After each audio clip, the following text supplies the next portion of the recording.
Can you please settle down? Start. Please take your seats. Mr. Kamini, take your seats.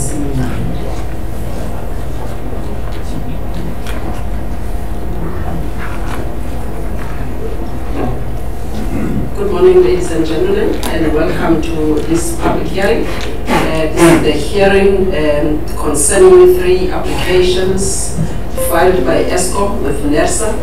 The applications are for the regulatory clearing account for the approved MYPD3, and the years for the regulatory account is 2014-15, 2015-16, as well as 2016-17. Ladies and gentlemen, my name is Nomfundo Maseti, and I am the full-time regulator member responsible for regulation of gas as well as electricity at Nersa. With me today, I have my colleagues from the energy regulator. I'll introduce them to you starting from my left. On my left, I have Mr. Jacob Modise, who is the chairperson of Nersa and also the member of the electricity subcommittee. On my immediate right, I have Mr. Muzuvukile Mkize, who is the full-time regulator member primarily responsible for petroleum pipelines, and he is also the member of the electricity subcommittee. On my far right, I have Mr. Christopher Foley, who is also the full-time regulator member as well as the CEO of Nersa.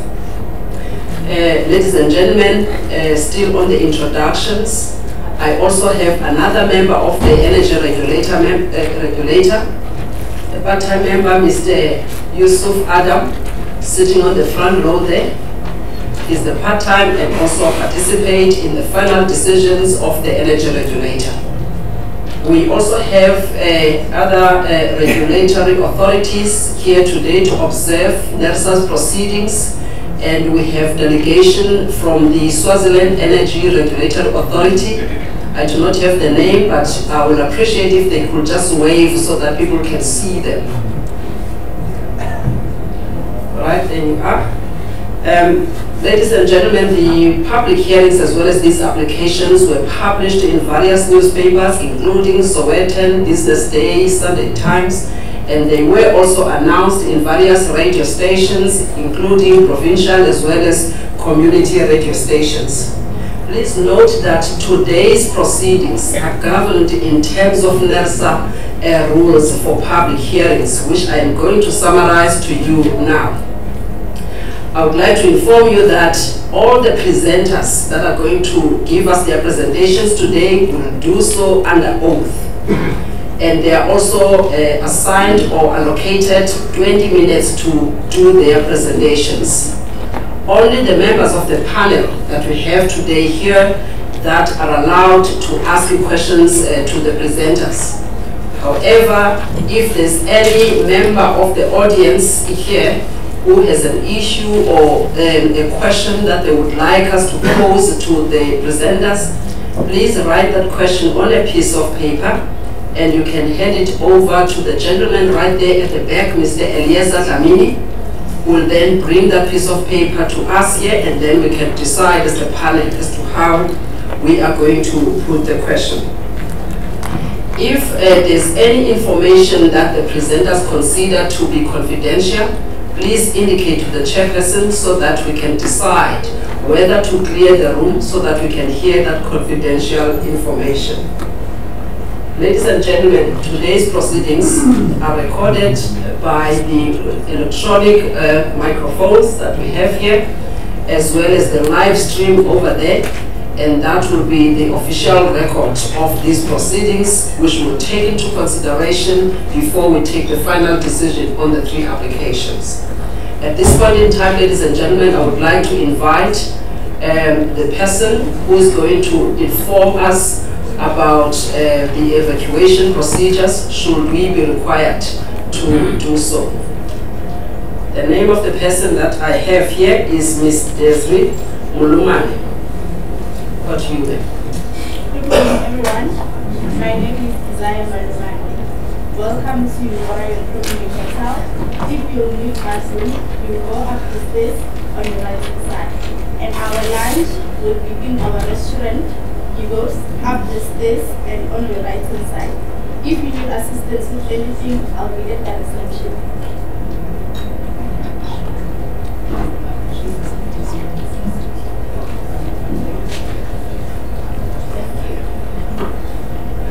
Thank you, Desire. I hope that you're not going to be far. Should people require some clarity, you were too soft. Your voice was a bit too soft, but that's fine. We heard you. All right.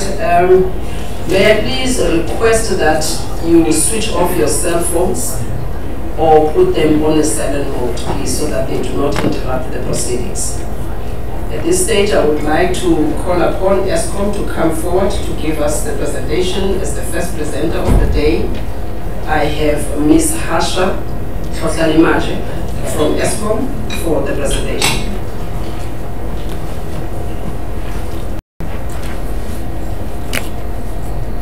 Ms. Tlotla-Limaje, may you please solemnly declare that the facts you are going to present to this panel is the truth and the whole truth? I do. Right, please state your name and your designation at ESCOM for the record. Okay, my name is Harsha Tlotla-Limaje, and I'm the General Manager for Regulation at ESCOM. Right, please proceed. Thank you, Madam Chair, and Nersa Energy Regulator members for giving us another opportunity to share our summary of the regulatory clearing account applications that were made for the 3 financial years, 14-15, 15-16, and 16-17. I'd also like to just for the regulator members to know that our delegation from ESCOM is led by Ms. Ayanda Noah and Ms. Elsie Pule, who are our executive committee members that are present. And we would also very happy to welcome the fellow regulator members from Swaziland. This is a first in my experience anyway. Okay, so now to get into the details is that this regulatory clearing account is basically a risk management system, and that it depends on the decision that was made. When the decision was made for the multi-year price determination, the MYPD3, it was made in early 2013, and there would be some variances from what was in the decision at that time. And the MYPD methodology is what is being followed in basically reconciling the differences or certain variances between what was in the decision and what actually materialized. And what is actually materialized will be based on audited financial results that happened after the fact. Okay, the Nersa framework basically allows for differences that happened during or after the decision that was made, where the environment might have changed, or it could be the Nersa decision itself, where assumptions were made that did not materialize in the decision. And there needs to be clarity that this is a balanced application. So it is looking at the amount of allowed revenue that can be recovered through the RCA process. It does not constitute another revenue application. And the variances in different sectors could be, or different items could be either in favor of ESCOM or in favor of the consumer. And this will be approved by the regulator. And as far as the liquidation into the tariff, so that means the way that the consumers will actually feel the effect of this variance will be through subsequent tariff decisions. And there needs to be clarity that this will not happen as a once-off, where many consumers, consumer groupings and stakeholders are still assuming that that will happen. We just need to clarify that will not happen. It will not happen in the 18-19 year, and it will only start we assume, depending on Nersa's decision from the 1920 year onwards. And therefore, we, at the Gauteng hearings, will make proposals about how ESCOM feels, or ESCOM proposes that this balance be phased, over what time period and over with what value. But we do take cognizance of the impact on the consumer, and therefore this submission will be made. And just to clarify, there are various versions of the NYPD methodology. The one that this application is based on, it is the one that was applicable for the NYPD3 application, and therefore for the NYPD3 RCA applications, it is the one that was published in December 2012. We also like to clarify that this is a normal process practiced globally in various other jurisdictions to deal with the variances between the decision and what actually materialized. And we see it as a complete risk management process. It is not a way of getting additional revenue. It is just taking us back in certain instances to the revenue that was determined already by Nersa in its NYPD3 decision. However, because some assumptions were made, for example, on the sales volumes, etc., there would be variances, and this is what is being managed through the RCA process. It is not any additional revenue that is being requested. If we move on to the next slide, and we know that fraud, corruptions, and irregularities have been in the media and continue to be so as far as ESCOM is concerned. And I just want to reiterate what the ESCOM Interim Group Chief Executive said at the Cape Town hearings, where it was clarified that there is a new board in place that was appointed in January, and this basically their job is to address the various fraud, corruption, and irregularity issues. And some of those executive members that were involved in these, or assumed, or there were allegations against them of these misconduct activities, some of them have resigned, and some of them are undergoing disciplinary procedures. And those are still ongoing and expected to be finalized soon. And there will be an absolute commitment to continue to combat the corruption, and that's what the Interim Group Chief Executive has said, and he has clarified that they will be dealt with within the justice system of South Africa. There is also a commitment that there will be mandatory lifestyle audits on all employees 2 levels below the Chief Executive Officer. That process will be beginning as soon as the procurement process for dealing with that has been sorted out.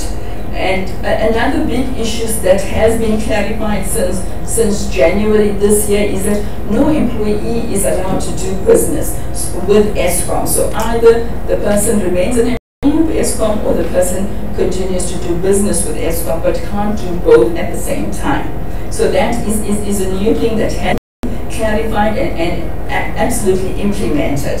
There are various investigations that have come to the fore as far as the whistleblowing facility is concerned, and many of those have already been addressed and finalized. And I'm sure as many people in the land know that there are various investigations underway. This includes the Department of Public Enterprises Parliamentary Portfolio Committee inquiry. There is a judicial inquiry underway which is being prepared at the moment, or prepared for, and going to be led by the Deputy Chief Justice, Justice Zondo, as well as a special investigative unit that has been announced by the President, where preparatory work has already started on that since this comment was made by the Interim Group Chief Executive in Cape Town. And it needs to be clarified that ESCOM is welcoming all of these investigations and all of the various activities related to dealing with the misconduct issues. And in addition, it needs to be clarified that there are thousands of ESCOM employees that go to work day absolutely committed to honesty and to doing their work as far as generating, transmitting, distributing, and supporting the functions of ESCOM. So I think that clarity is needed, and everybody does not need to be painted with one wide brush, because there are different groupings of people, and that is trying to be, every attempt is being made to address that issue. And in addition, on a more specific issue, as far as the McKinsey and Trillium contracts, ESCOM has started a judicial process to deal with trying to recover that money by reversing the contracting process that was undertaken. So those are the various attempts to deal with these issues, and we have made an undertaking to the Nersa energy regulator to try and quantify to the extent possible how these activities have actually impacted the regulatory clearing account applications for those 3 particular years. And that work is being done. As soon as it's been finalized, it will be shared with Nersa. Okay, and just to clarify again, is that the principles that are being applied in this RCA applications are based on the MIPD methodology, as well as the decision made by Nersa with regards to the 2013-14 RCA application that was made. And it also needs to be pointed out that similar principles also applied for the MIPD2 RCA. So there has been some consistency that has been maintained by Nersa in making these decisions. And it is very important from a country point of view to be for the country to be seen as where there is regulatory certainty, there's regulatory predictability, and there's sound regulatory practice. And I think that maintaining this is how ESCOM is contributing to making sure that Nersa can make a decision in line with whatever decisions and precedents have been set as far as the principles are concerned. We do agree that there might be some changes in the environment, and those need to be accounted for. So getting into the details is the allowed revenue is computed at a ESCOM company level. So if comparisons need to be made to the annual financial statements, it would be the company view that need to be looked at, because that would be the part of the business. And in addition, the regulatory clearing account application is made on billed revenue. So it is assumed that all revenue that is billed has been recovered. So there is no recovery through the RCA of revenue that was billed and was not recovered. Then a decision that has been made by both in the MIPD2 RCA and in the year 1 of the MIPD3 RCA was the treatment of the gas turbine fuel, where the variances were done in accordance with the average coal cost, or the variable coal cost element of it, and that principle has been maintained. As far as international purchases are concerned, where there was a gross approach and not a net approach, that also has been maintained. And then again, it needs to be clarified that variances for operating expenditures, as far as the methodology is concerned, is not included. And this basically is for the 3 years under consideration, it basically is something that ESCOM has to carry in its bottom line. It is not something that would be recovered from the consumer through the RCA process. Okay, this now takes us to a high-level summary. The first question that might be asked as to why are we dealing with the year 14-15 onwards in the year 2018? And the reason being that there was a legal process that was instituted by a grouping of consumers or stakeholders on the first RCA, and that went through a High Court and the Supreme Court of Appeal, and eventually the Constitutional Court, where the decision was only made in around August 2017. And therefore Nersa wished to finalize the outcome of that before further RCA applications are processed. ESCOM had made the applications for the years in May 2016, and then July 2016, and then July 2017 for each of those years. However, the processing has only been initiated by Nersa early in 2018. This slide just summarizes at a high level what the RCA application entails basically, and it is in terms of the NYPD methodology as well as the for the first year of the RCA. If we look at it, the first line deals with the revenue variances, and that basically constitutes about 67% of the 66 billion rands, and that equates to about 44 billion rand as far as the revenue variance is concerned. We'll go into a bit more detail in a subsequent slide. The independent power producers constitute about 11%, and the international purchases, because of the difference in the treatment where both the international purchases and the international sales are included in the RCA application, it constitutes 14%. Then the coal cost variance constitutes about 5%, and then the other much smaller values are listed there as well. And that basically is the summary for each year. And we need to also note, for example, in the coal cost, in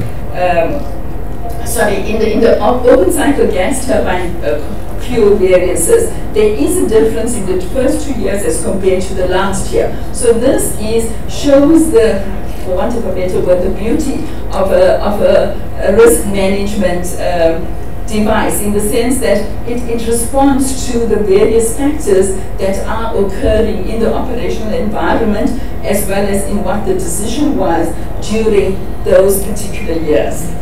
I'd just like to point out that 5% was related to environmental levy was for the benefit of the consumers due to the sales being lower and therefore the energy sent out being lower than was originally envisaged in the decision.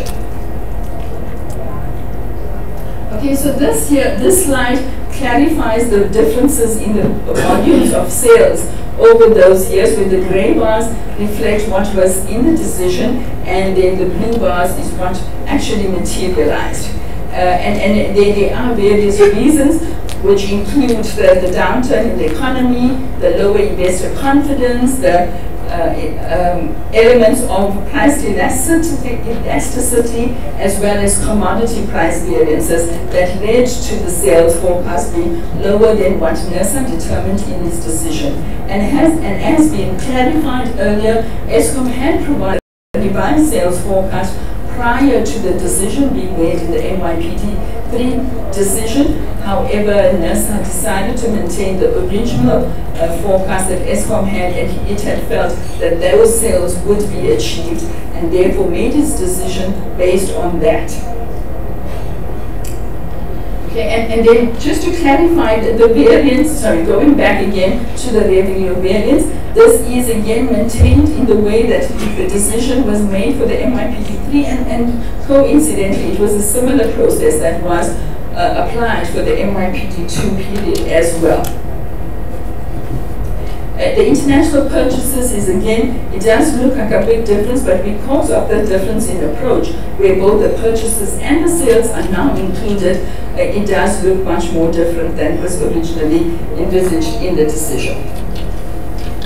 And then the IPPs, which are the independent power producers, there is a variance of about 7.4 billion rands that would be for those 3 years, and most of the variances are for the benefit of Eskom and are related to what we call the MTPPP and the STPPP, which is medium-term power purchase program and the short-term power purchase program. And I think we have discussed this at the previous session in Bloemfontein.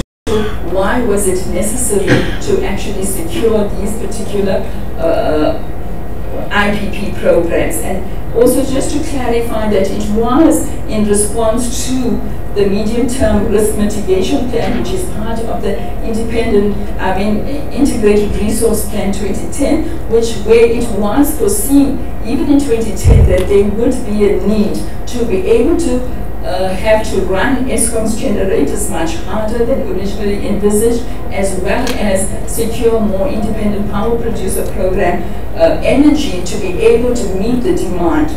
I think we've also clarified in a previous discussion that ESCOM has to make sure that it implements its license condition and be able to provide energy to the consumer, because the alternative would be load shedding, which has a major, more detrimental impact to the economy than having to spend money on maybe a different energy mix or electricity mix than originally envisaged.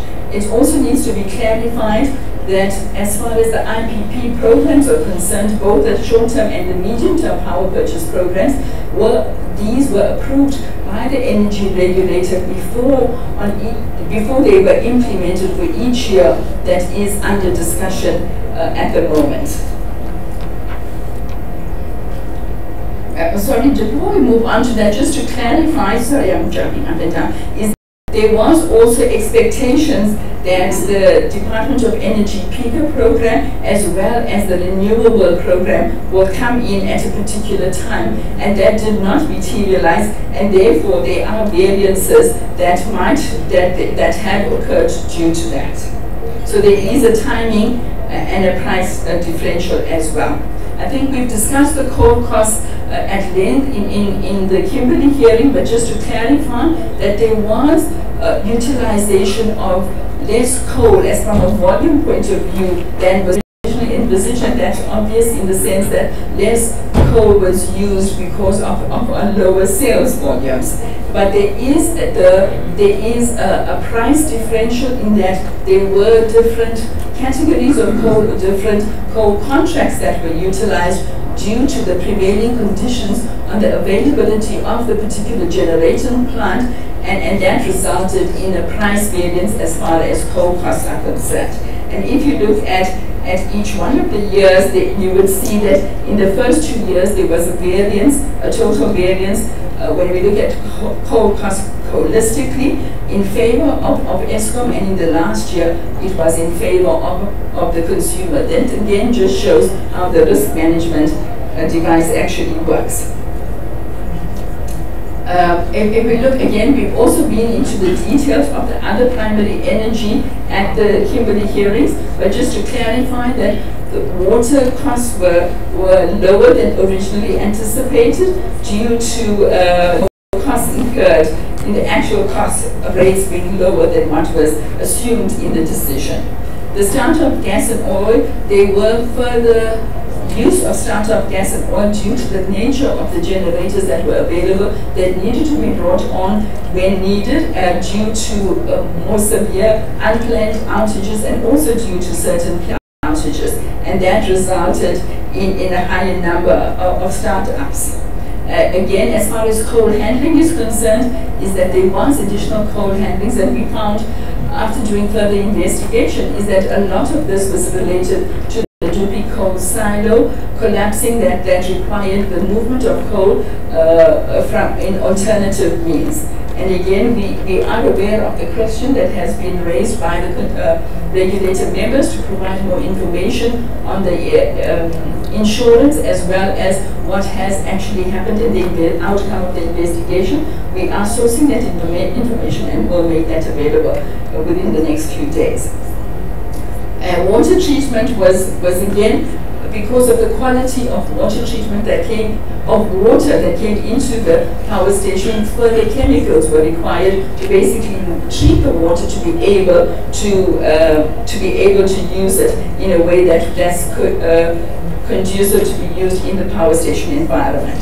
And then as far as the nuclear fuel is concerned, there is a variance in favor of, again, ESCOM, and this is because of assumptions being made on the price of the fuel that was not in line with what was assumed in ESCOM's application, and the reality turned out differently.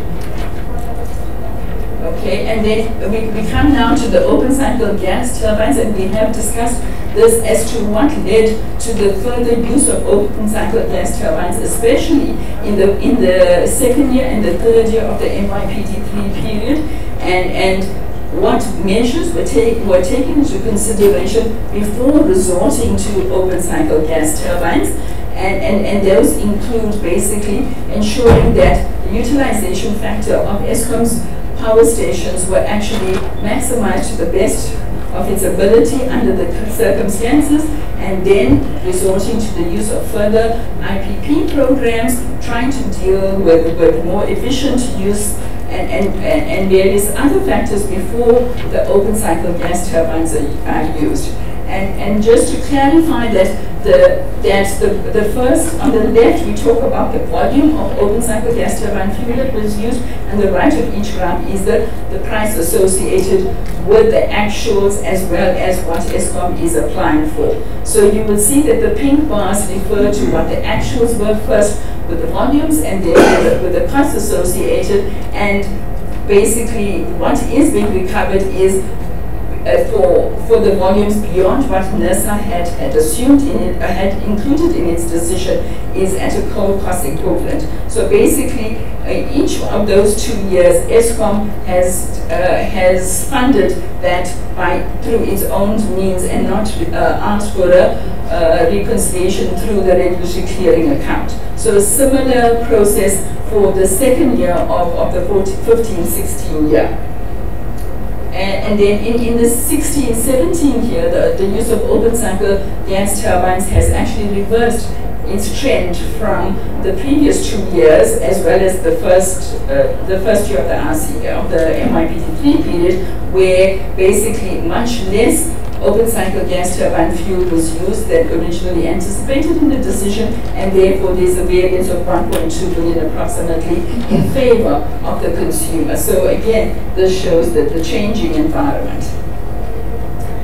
This environmental levy is very simple and straightforward in the sense that because there was less energy that was sent out, the environmental levy that needed to be paid over to SARS was actually lower than what was anticipated as well. Sorry. And this is, the rate was maintained the same as 3.5 cents per kilowatt hour, but because of lower volumes, there is that about 3 billion rands variance over that 3-year period. And then there are other categories that are included in this RCA application, and these amount to a total of 2% of the total variance, and this includes the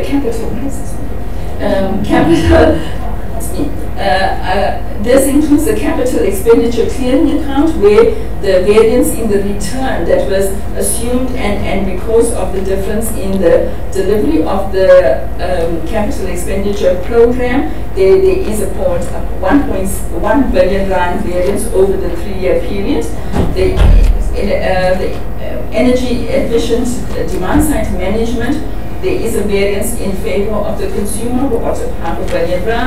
And then the service quality incentives is a reflection of the service quality of the transmission and distribution business, and that is an incentive that Eskom has gained of about 897 million rands, and that's included there. And then inflation relates to the variance in inflation that was in the decision as what actually materialized, and that accounts for about 219 million.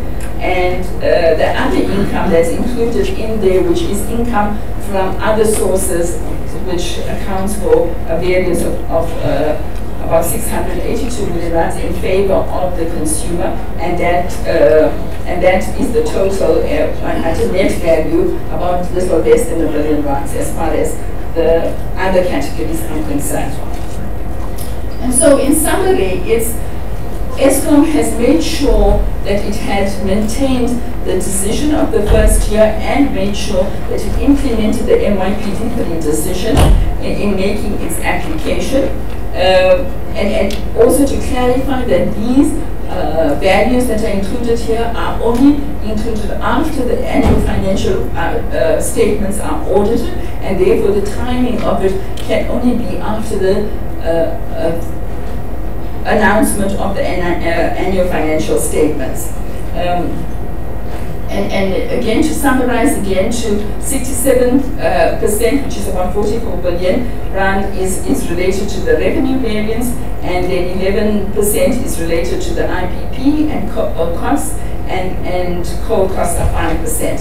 And then there is a benefit to the consumer about 3.3 billion as far as environmental levy is concerned. But we need to also clarify that Eskom has absorbed the variance in the operating costs, which are not included in the NYPD3. These are seen to be efficient costs in most instances, and that is absorbed to Eskom's bottom line, and the value is about 33.8 billion rands for the 3-year period. And as far as the absorption of the open cycle gas turbine fuel cost it's about 11.4 billion for this 3-year period. And that results in that 66 billion rands total application. And it is again clarified that Eskom is completely in support of a phasing in of this revenue variance. We understand the situation as to the delay, and therefore this could not happen on an annual basis as was originally thought of, and therefore there will be a phasing, and we will share that at the Gauteng hearing. Thank you. Thank you, Ms. Tlhonimatshe. Kindly have a piece of paper and a pen to take down questions from the members of the panel. I'm going to start off with Ms. Devi.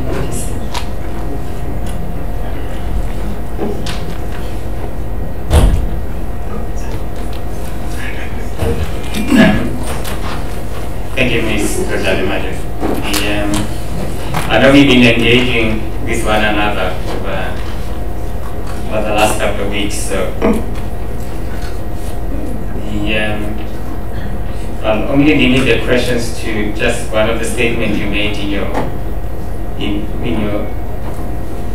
presentation. If you go to the slide on IPPs,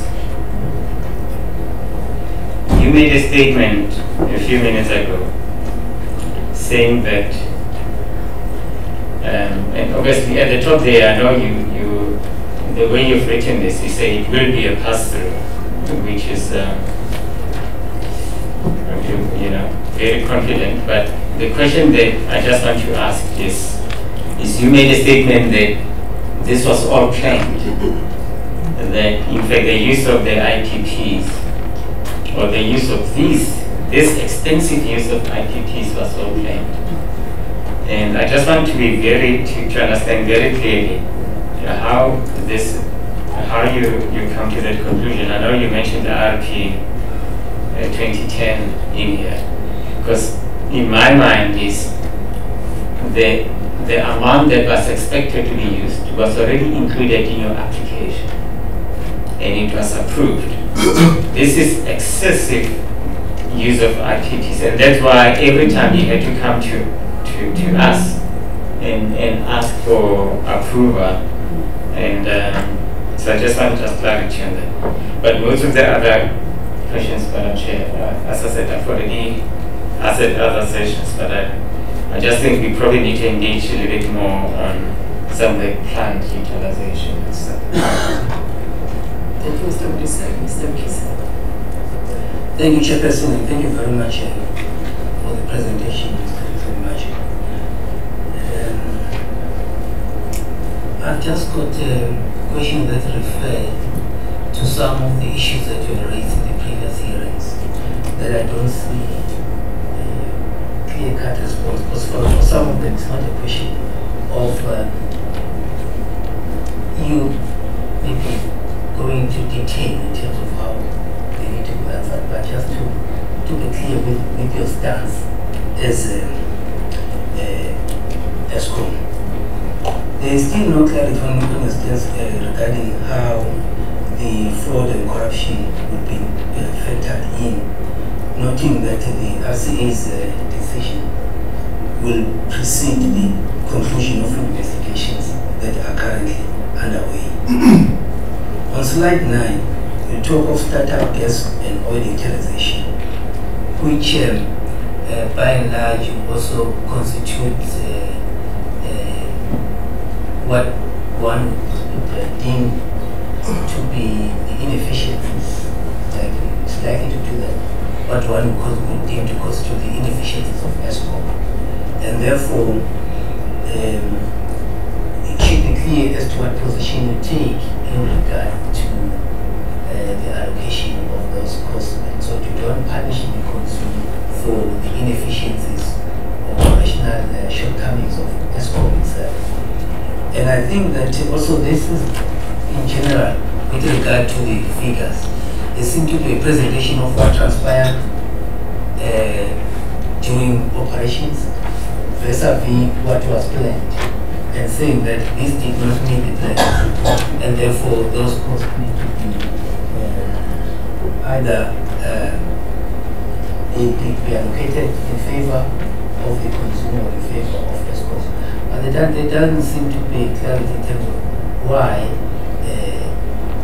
these must be allocated in terms of ESCOM being efficient. We understand also the concept of prudence, that one cannot necessarily use hindsight, but still one needs to take into cognizance the information that should have been known by them or was available by them. So I'm saying that that is the issue that is not tarmac clear, because the rest of the matters, as the Modis has also highlighted, they pertain to the previous presentations. We're also awaiting a full response from ESCOM side. Thank you. Thank you, Mr. Mkiza. Mr. Full? Nothing from your side. All right. Ms. I think really the panel is struggling to interrogate and interact with some of the details that we have provided, given the fact that some of the information has still not been provided. At least if you could provide the proposed implementation or the phasing in of any implementation of if there will be anything that is approved by Nersa. If you could just do your proposal so that all of that can be before Nersa, and Nersa can be able to ask any questions of clarity from ESCOM. And the other thing that maybe that was left out from the previous presentations when it comes to the admission that ESCOM has produced less from the cheaper coal mines, and it had bought expensive coal on a short-term basis, according to your slides. So what was left out from that, at least to assist Nersa in its assessment, is for each of the 3 years, to make sure that you then quantify the additional amount of coal that was purchased from the cost plus mines, as well as coal amount that was purchased from your additional contracts, those that were expensive contracts, so that we know exactly what is the quantity of coal that was then purchased as additional coal on a short-term basis from whatever mine, so that we know the cost and the quantity for that, and that is missing from even from the previous presentations. If you could provide that to us, and for each of the years, please explain the circumstances, because the circumstances will not be generic. We've got to understand what led. If it happened in 2015-16, what happened? Is it due to the lack of the ability to supply by your existing coal suppliers, or are there any other reasons? I know that this one factor you mentioned it, but is it a factor that that is across the 3 years? That is the result of the lack of investment that ought to have been done at the right time, that caused then that ESCOM buys from the expensive coal suppliers? Is that the reason? Is it the reason that your coal suppliers could not supply the required amount? Is it due to any cancellation of contracts during those years? We need those specific details, and we don't have them. If you could kindly provide that. Thank you. Okay, as far as Mr. Modisi's question, I'm sorry, I think we crossed wires there. There was no planning in the integrated resource plan. what the integrated resource plan, it has a section called medium-term systematic, a medium-term risk mitigation plan, sorry. And it says there that the expectation is that there would be a requirement for further use of OCGTs as well as further use of IPPs. That is what is being reflected there. And that is how ESCOM, and rightly so, ESCOM on an annual basis had to come and ask Nersa for approval to be able to secure these short-term and medium-term power purchase programs. So that it wasn't a planned thing, but it was something that was envisaged even in IRP 2010.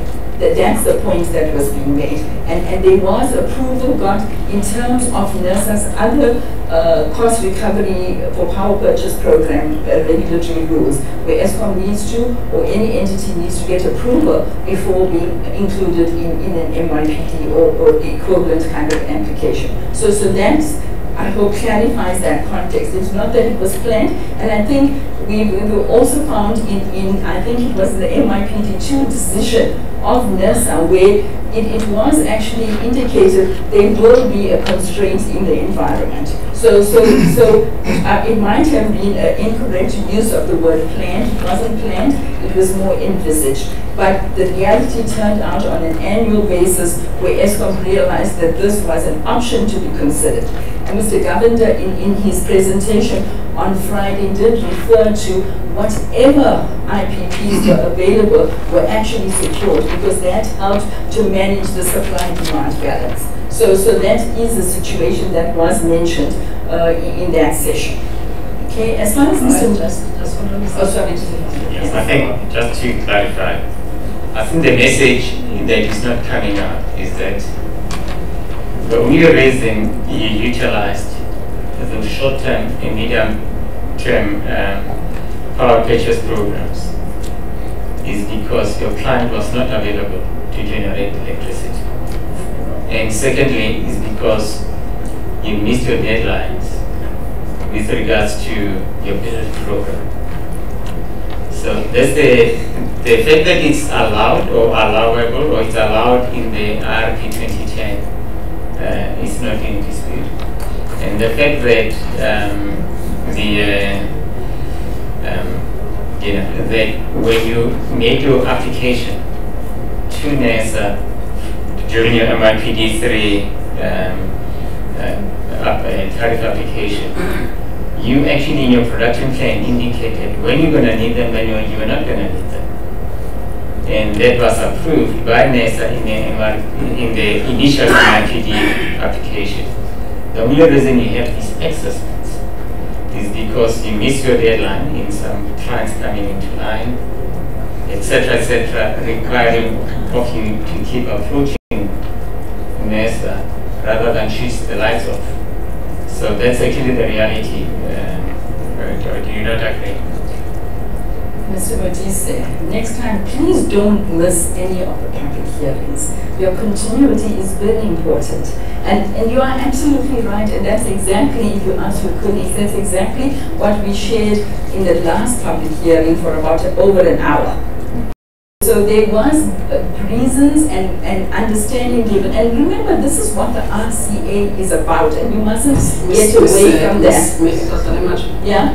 You're calling my member to order. Sorry, I'm sorry, I didn't mean that. I think what you need to, I apologize. To couch your question is to clarify that such details were provided in the previous hearing held in Bloemfontein. However, if there's additional information that is still required by the member, that will be made available without calling my member to order. I humbly apologize, I didn't mean to do that. I do, yes, and that's exactly Mr. Mfundo Maseti has clarified that information has been provided, and we will provide it again, and we will provide it in writing as well. And if there's any further questions and if there needs to be further interactions, we will do that. But as well as we will summarize this at the Gauteng hearing. But we do submit that Mr. Modise is correct, and we don't dispute that. Okay. As far as Mr. Mkhize's question is concerned, yes, it's true that we have not yet provided Nersa information on the fraud and corruption and irregularities issues. We are in the process of putting those documents together. It is a lot of information that needs to be put together from various parts of the business, and we are working on it because we need to get that the governance process for that approved before it gets submitted to Nersa. So that is underway, and we do undertake and we do understand the urgency, and we are committed to providing that information. And the same applies to the startup gas and oil. We did provide a high-level feedback, but we are doing more detailed work because a lot of work has gone into this that we need to pull together, and we are that is a gap that we have not yet filled, and it is on our list to do. Okay. And as far as Ms. Naseti's questions are concerned, are the phasing? There's a follow-up on that. Thanks, Chairperson, and thanks for the response. I just want to add that what is more required from my side is your stance to say what principles will be able to guide. Okay. You know, because those principles they must be dealt with upfront, because it's a situation where you say if there is any fraud and corruption that is found, that needs then to be discounted from the RCA amount that is required.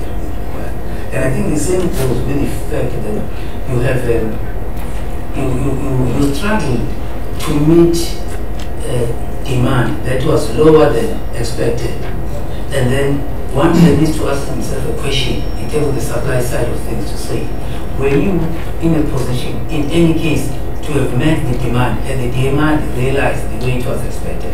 Hence we should be clear that this is the demand that we as ESCOM would have met, in other words, generate and supply. This is what was demanded, right?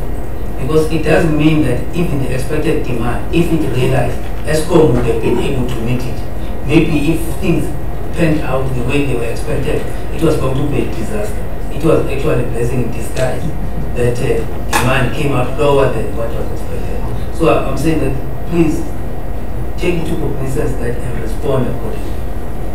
We will do so. As far as the phasing in, we will provide a proposal at the Gauteng hearing as far as the phasing in of the RCA balance, and as how ESCOM proposes that Nersa may consider that option, and we will provide 1 or 2 scenarios related to that. And as far as the coal costs are concerned, we have provided some information related to the coal costs, but we do see the specific questions here, and the work has been allocated to the team during the week last week after the discussion, and the work is being done, and we will provide that as soon as possible. Okay, and we will try and also put a framework together as to when we will try. Our aim is soon after, or we will provide information as soon as tomorrow and by Thursday as well, whatever is available, but the last bit we will try and get there soon after the last public hearing to include whatever happens in the public hearing as well. Thank you. Thank you very much. All right, we have the second presenter, which is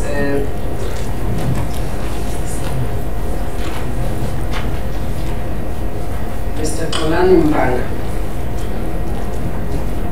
from the Energy Intensive Users Group. Mr. Mbanga, are you here?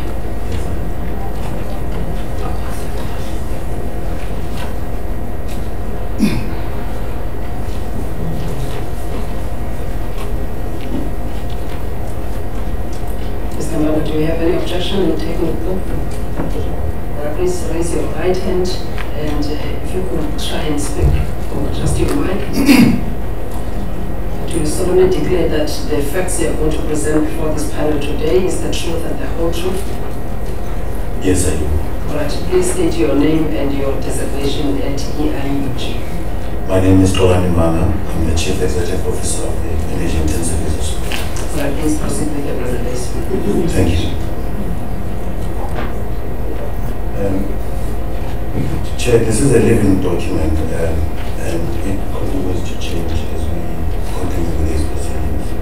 So it attempts now to to answer some of the questions that you had asked for us to prepare and make sure that we are able to make sure that by the time we go to Gauteng, it is a working document.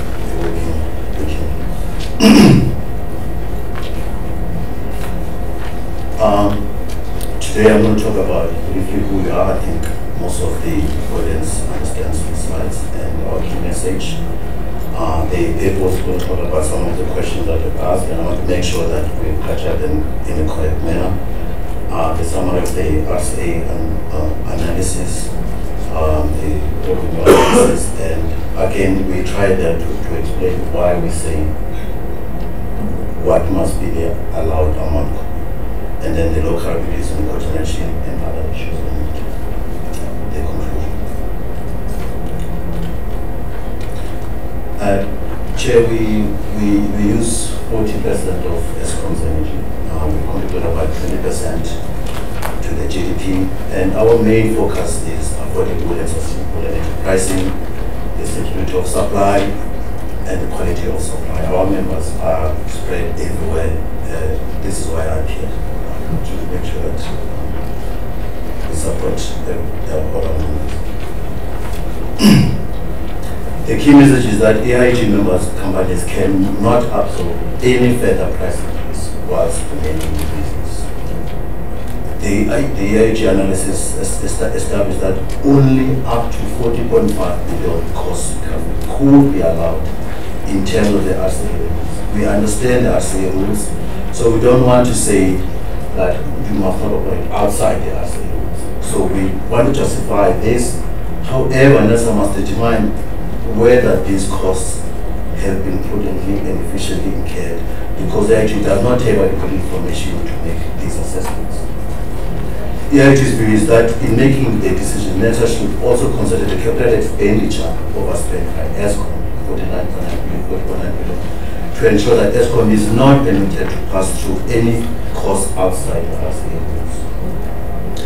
The capital expenditure overspent should also not be included in the RIB. This is a regulatory asset base going forward in line with the existing policy. Nersa must exercise this regulatory discretion to ensure that the interests and needs of present and future industry customers and end users are safeguarded and met, and facilitate a fair balance between the interests of customers and end users, licensees, investors in the electricity and industry, and the public. We quoted this because we think that you are aware that it is everything is framework. Now, we'll try now to capture some of the questions that you've asked before and see whether we're able to answer them. You had asked the AIG to elaborate more on its recommended 40.5 billion with the reasons, not just state the amount, but justify why, and we'll use some 80-20 principle here to make sure that we justify it. If the AIG understands the RCA rules, what is the reason behind juxtaposing the capex overruns against the 60.7 billion? Why do we say, if ESCOM shows that there was 40.9 billion cost capex overrun, then now they're asking us to put 60.7 billion? It doesn't make sense. So we'll rather make sure that there's cost savings so that we don't have to pay the 40.7 billion. If the actual recommendation is that Nersa not to allow all the regulatory clearing accounts, what is the suggested methodology going forward? We want to be part of this. We know that it's not only Nersa, all the stakeholders must be part of this to find out how best can we move forward in terms of optimizing the RCAs. Previously, EIG did not allow the use of diesel during the load shedding to be passed through, to be a pass-through cost. Why is EIG more tolerant on the IPPs? I think Mr. Foley asked this question. How does the EIG energy consumption profile in the past few years compares with that of ESCOM? If the variance is infinite, how can the two institutions work together to flatten it? For example, if we claim that we use 40% of ESCOM's energy, why then at the end is the variance so much? We should, because ESCOM has to come and ask us. They have to say, what are your plans? What are your growth plans? So that we can make sure that the variance is flattened. What is the recommended optimum and cost-effective energy mix from the EIG perspective? And can EIG prove that ESCOM has moved funds elsewhere without Nersa? We have presented this slide that says why not 67 point, why not 60.7 billion, why 40.5 billion, and we try to justify with reasons on all those different items. So we're going to try now and use the 80-20 principle to say that in terms of the primary energy, why do we think the numbers for us make sense more than what is recommended by ESCOM. I'm just going to spend a few minutes on this slide so that we can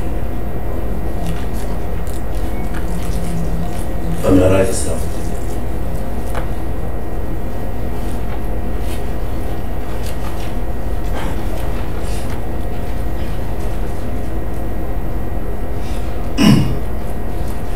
So if you look at the revenue analysis, the variance between the forecasted sales and actual sales over the last 10 years of the MYPD has increased significantly, indicating that the ability of ESCOM to forecast sales is inadequate and must be reviewed by Nersa.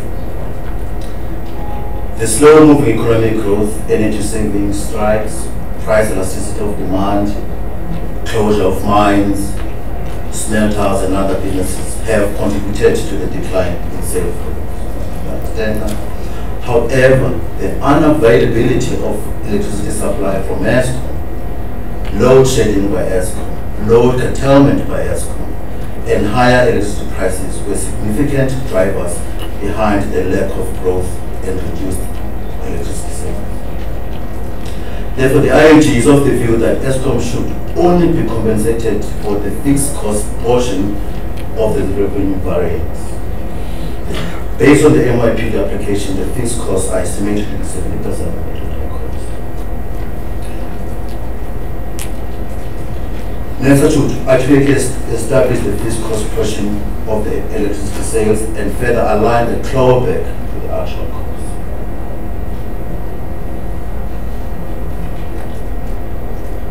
Look at coal analysis. Nersa's approved coal burn volumes compared to ESCOM's actuals show that in all the years under consideration, the coal burn volumes were less than the amount assumed in the MYPD decision, which is consistent with the lower sales volumes. However, the average costs were higher than the benchmark cost, indicating that ESCOM used more expensive coal than the benchmark average. The coal price increased in 2015-16 from the approved 311 rand per ton to 378 or 379 rand per ton, more than 20% increase, have not been explained by ESCOM. The reason for purchasing expensive coal is attributed to the delay in the commission of Medupi and more expensive coal being sourced from other collieries. Both the reasons are within ESCOM's control, and the increase should be limited to the maximum increase of 10%. The control of coal cost is within ESCOM's mandate, and the methodology should limit the opportunities for ESCOM to purchase coal at higher price than those approved.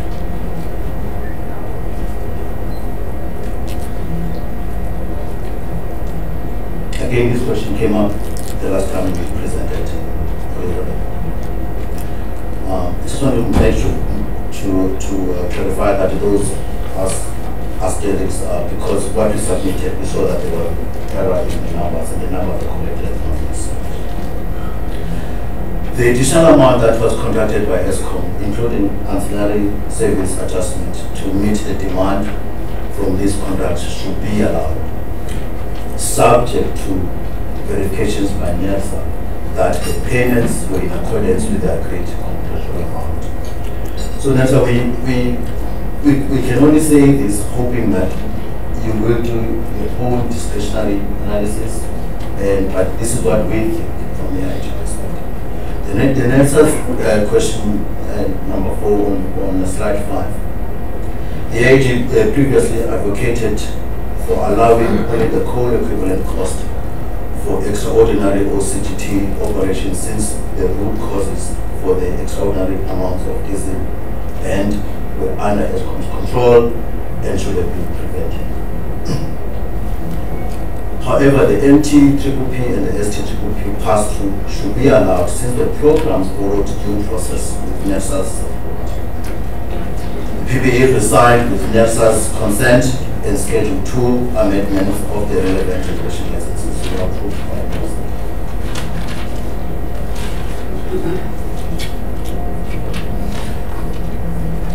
The following points relate to question 5, 6, and 7 on slide 5 and raised by Nersa. Some of the reasons provided by ESCOM for the variance in the consumption profile from NYPD forecasts, such as sluggish economic growth, are correct. However, the key contributors to the variance were the unavailability of electricity supply from ESCOM, load shedding by ESCOM, load curtailment by ESCOM, and higher electricity prices. The AG is committed to working closely with ESCOM within the confines of competition law to ensure that ESCOM's load forecasts are more realistic. And we do indeed work with ESCOM. We think that we should just intensify this so that all the variances are flatlined and they are not as wide as they are currently. The EIG needs internationally competitive electricity prices, and to achieve it the lowest cost electricity, and to achieve it the lowest cost energy mix is required. Given South Africa's renewable resources, all competent modeling seems to indicate that the renewables and flexible backup generation from gas will provide the lowest cost mix going forward. You can put some money in it to have this done. The pace and future rollout of new capacities must also be aligned with more realistic demand growth forecast, since overcapacity is an expensive level. With regards to concerns raised on the capital expenditure clearing account, the EIG analysis indicates that there was over expenditure on the generation capital and under expenditure on the transmission and distribution capex, suggesting that ESCOM did not follow the NYPD3 approved capital expenditure projects. ESCOM in the application also stated that this was caused by their capital expenditure evaluation process. We are quoting this on the ESCOM application, but provide no evidence to suggest that this deviation was approved by Nersa. Can I read number 7 again? I think it's very important for us to stress this. With regards to concerns raised on the capital expenditure clearing account, the AG analysis indicates that there was over expenditure on the generation capital and under expenditure on the transmission and distribution capex, suggesting that ESCOM did not follow the NYPD process, NYPD approved capital expenditure projects. ESCOM in the application also states that this was caused by their capital expenditure prioritization process, but provide no evidence to suggest that this division was approved by Nersa. Our conclusion, Chair, is that Nersa must exercise its regulatory discretion to balance the interest of customers in ESCOM. Nersa must determine whether costs submitted by ESCOM have been prudently and efficiently impaired.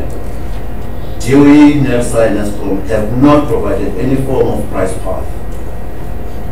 And for us, this is extremely important because all our members, they can't put any capex on the ground because electricity is an input cost up to 25–40%. So now you can't invest if you don't know how the price path looks like in the next 10–15 years. So we think that without price path, there won't be any economic growth, the development will be limited, and there will be no job until they have inflation. This price certainly is critical to our members to plan for growth. Thank you. Thank you very much, Mr. Mbaga. If you could have a piece of paper and a pen, and just to get clarity from your presentation, we may ask you to again provide additional information. We see that members are ready to ask questions. Mr. Free, starting with you, Mr. Mbaga. Thank you, Mr. Mbaga. Just on slide 7, the second one, can you just clarify for us? You seem to be saying there that we should allow operating costs, which we don't in our current methodology. So we don't allow ESCOM to recover excess operating costs when they spend more than what we've allowed in the current RCA methodology. But in that bullet point, you seem to be indicating that we should be allowing them. Can you just please clarify that? This is the third bullet point. The second last one. The AG is of the view that ESCOM should only be considered for the fixed cost portion of the revenue variance. That is operating costs, excluding depreciation and return. So if you take out that excluding part, it says, i.e. operating costs, depreciation and returns. So I'm questioning why you're saying operating costs should be allowed as part of a fixed cost portion. Okay. And then on the slide, I think you've attempted to answer the question. Let me just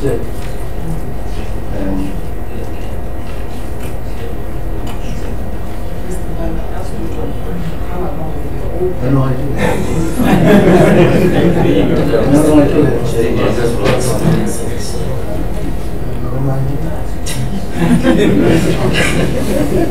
Okay, then slide number 9. I know you've attempted to answer the question that I asked, I think it was the Durban, but you still haven't indicated to us what is the level of participation of your members in this particular area, the MT-PPP and the ST-PPP. I understand your rationale, but if you can't give that to us today, if you are able, if you could submit that to us in writing. Thank you, Mr. Fulham. Mr. Mkis.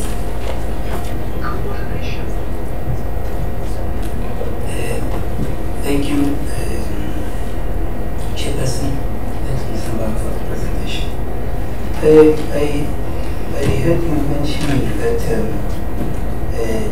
you said ESCOM has got control of the price of coal. I'd just like to explain it in terms of in what way do you deem the cost of coal to be within ESCOM's control? In what way do you deem the price of coal to be within ESCOM's coal?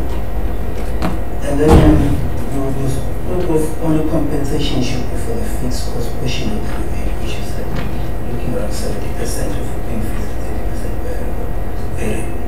Why then in the analysis of particularly the coal ban, you then do not maintain the same attitude in terms of saying that maybe because it's the price element by and large it is variable, then you just take it out altogether. I would just like to get it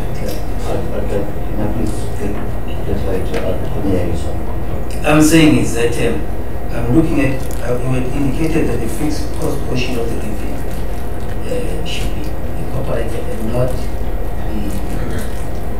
variable part. I'm saying that why not maintain the same kind of attitude in terms of the coal ban costs that are involved. And the other issue that I just wanted to raise with you is one saying that talking about the planning part of it, to say, do you concede in any way that a higher sales basis could actually provide temporary relief for consumers where the bulk of the costs are fixed? Because it means that you'll be just opposing the volumes vis-a-vis a smaller in like a higher volumes vis-a-vis the we're saying RAB, but if the RAB if the costs are lower, then you have to have the higher price, so they would have that effect. And therefore, it's not just planning as in, I would say, disadvantaging the consumer altogether, but this method will then benefit the consumer in the way that the operator will first incur the cost and then be refunded should the need arise. So, if you can, I just wanted to be clear with that, because we're going to have this to-and froing between ourselves and ESCOM to say who approved these that were being forecasted. And then lastly, as the intensive users, I think it will also help to look at the economic impact in your slide to provide some kind of impact, because at the end of the day, we should do a socio-economic impact analysis to see what this is going to, what bearing will this have to the economy and the various sectors of our economy. And I think you are poised to be able to provide some kind of insight that will help us to get there. Thank you. Thank you, Mr. Mkisa. Mr. Mkisa. Thank you, Madam Chair. Thank you, Mr. Mpumalanga. I just want to start at the end first when you concluding slides. You're saying the DOE, Nersa, and ESCOM have to provide have not provided any form of price path certainty to enable economic growth, development, and job creation. So that's that last slide. And you're saying this is critical. I think in your statements you indicated that capital expenditure has not been spent. People don't, your members are not building a plant because they don't know what electricity is going to be looking like. The question that I ask is this, is that when Nersa issued that MIPD decision, there was a clear price path. It said 8% tariff increase for the next 5 years. The question that I'd like to understand is, if we allow this 30% tariff increase, I know you are looking at something different here. If we allow all these adjustments, huge adjustments arising out of the RCAs, how does it help your members in terms of the price path? What certainty does it give you? So let's say tomorrow we're going to be performing MIPD4 tariff determination, and then we give you a figure. Even if, let's say, the figure is inflation related, let's say it's 5% for the next 5 years. How is anybody going to believe it if, according to your presentation here, we should actually keep allowing ESCO? All these huge, because these adjustments are huge relating to RCAs, because then how are you able to plan? So I just want to get you an understanding, because on one hand you're saying, provide a sort of a price path.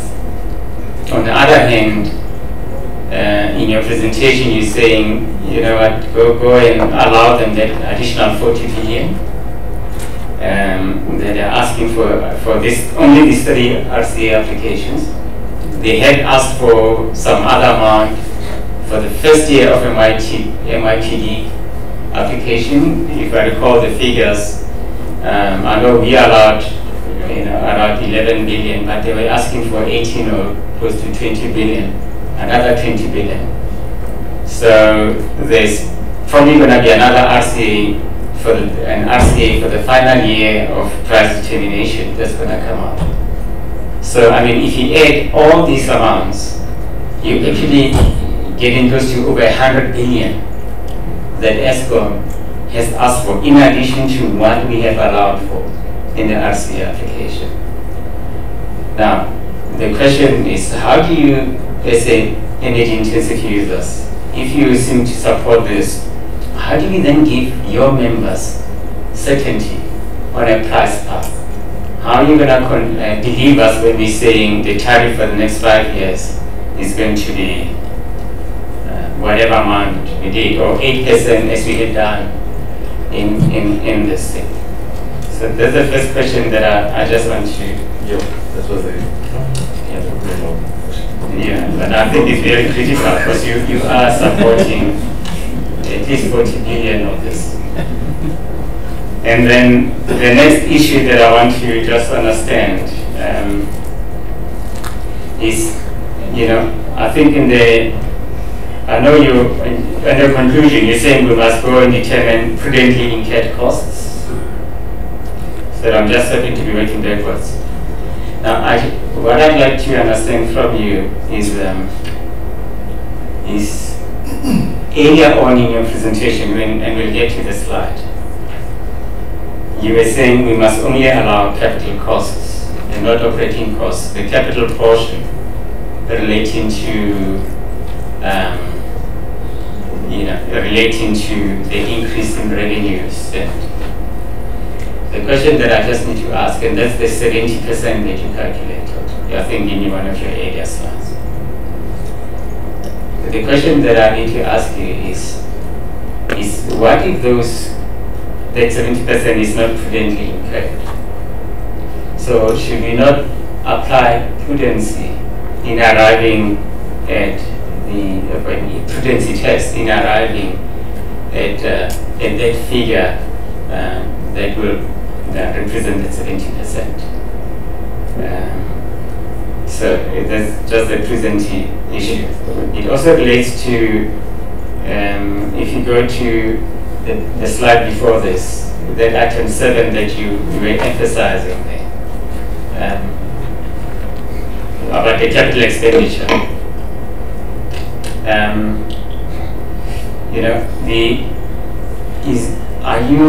Do you believe that we should, as a regulator, applying a prudency test in actually looking at capital expenditure? One of the things that worries me is that when ESCOM does a presentation, they're saying because we can explain it, that means it's reasonable, it must be allowed. So if they are late in getting some of the power plants, the units of Medupi, Kusile, and that sort of thing coming into play, and they give all sorts of reasons, planning and all those sort of stuff. For them, just because it's explainable, therefore it should be allowable. Is it also your understanding? And I just want us to just clarify this, because they do hundreds of slides and saying, oh, this is the reasons. And because there is a reason they can give, they can say whether, and and force majeure and all those sort of stuff. Surely, and I do worry that I know, Mr. Tadamaji was saying I missed one of the sessions, and because I would have wanted to ask some of those questions, and I'm really upset that I missed those.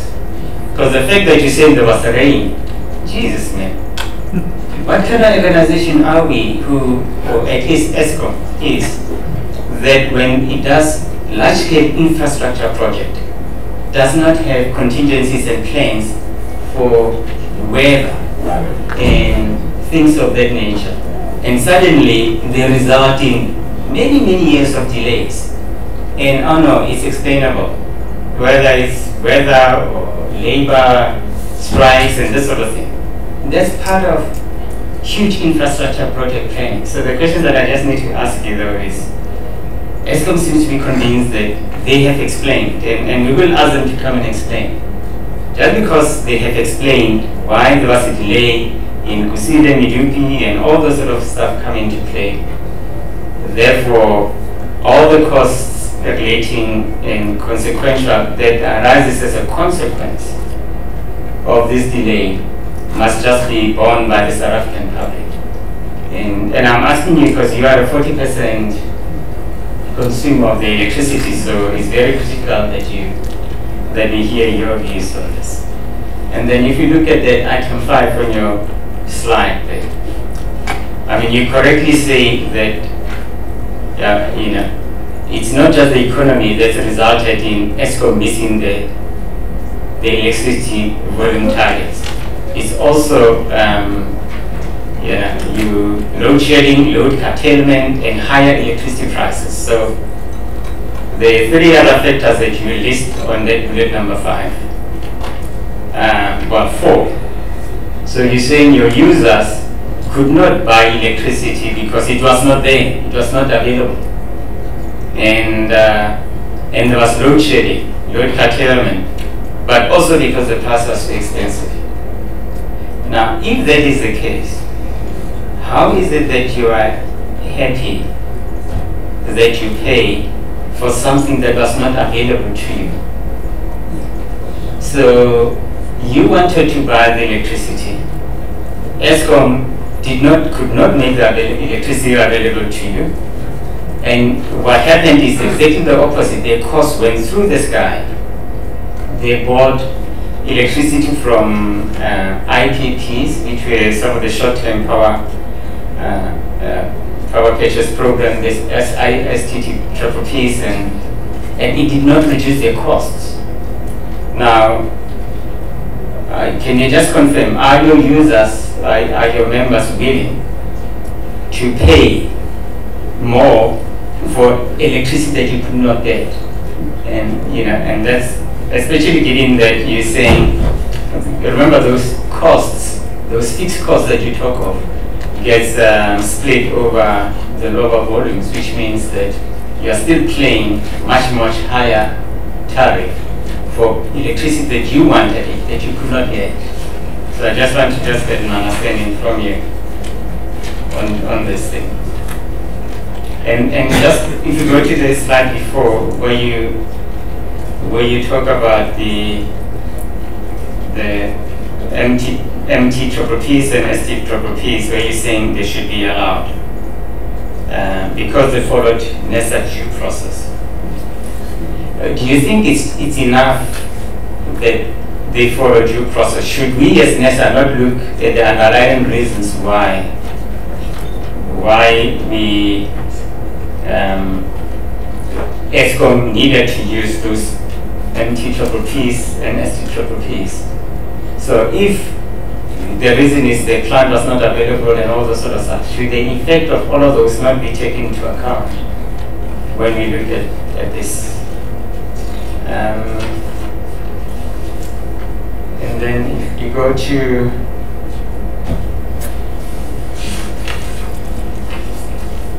I just want to make sure that I've asked, and then maybe ask a more general question and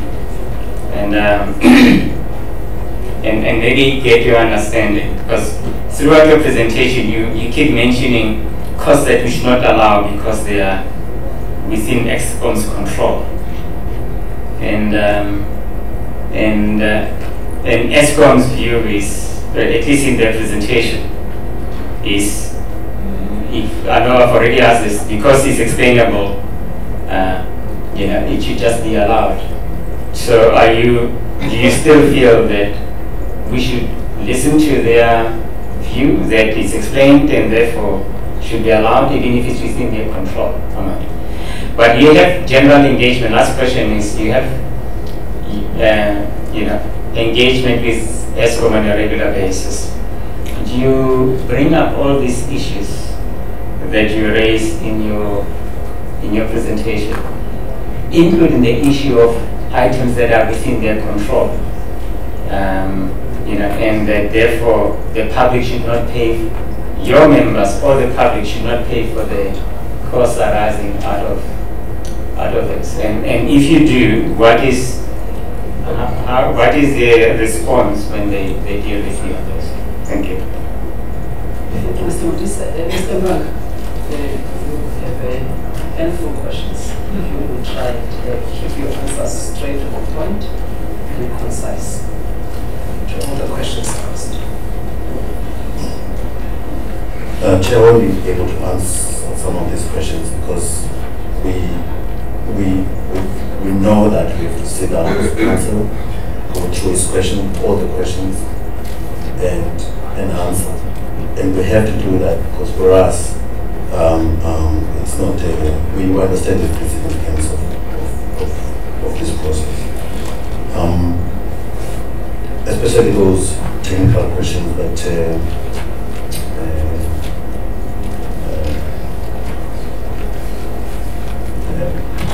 Mr. Kize had asked and Mr. Notice. And Mr. Foley, I'm not sure whether your question that to what extent should we disclose how much of our members are participating in the IPPs, but if it needs to be, I mean, it's not something that is confidential. I'm sure we can present that and give you some specific numbers. But I do not think that it is a significant number at all.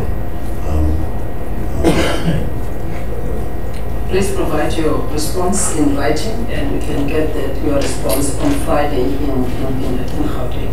And that's the sure question. Now,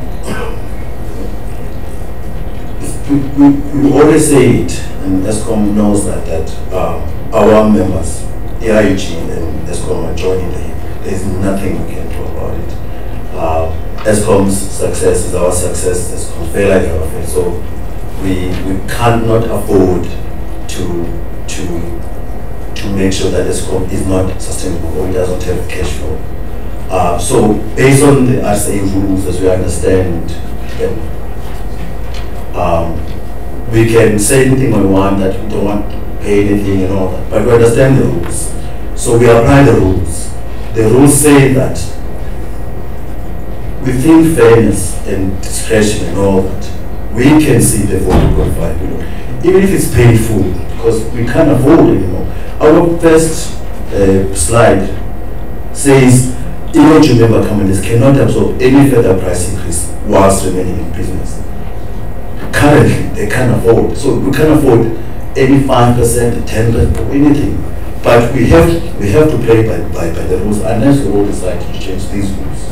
But the rules say that ESCOM has to have the RCAs, the clawback, because this is what they thought that they were going to produce. This is what the members said they were going to consume, and for all sorts of reasons. So the fixed cost portion of that, ESCOM has spent it already.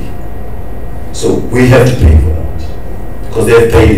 They've committed that they will supply us this. They need to invest this amount of capex in it so that they can continue to supply us.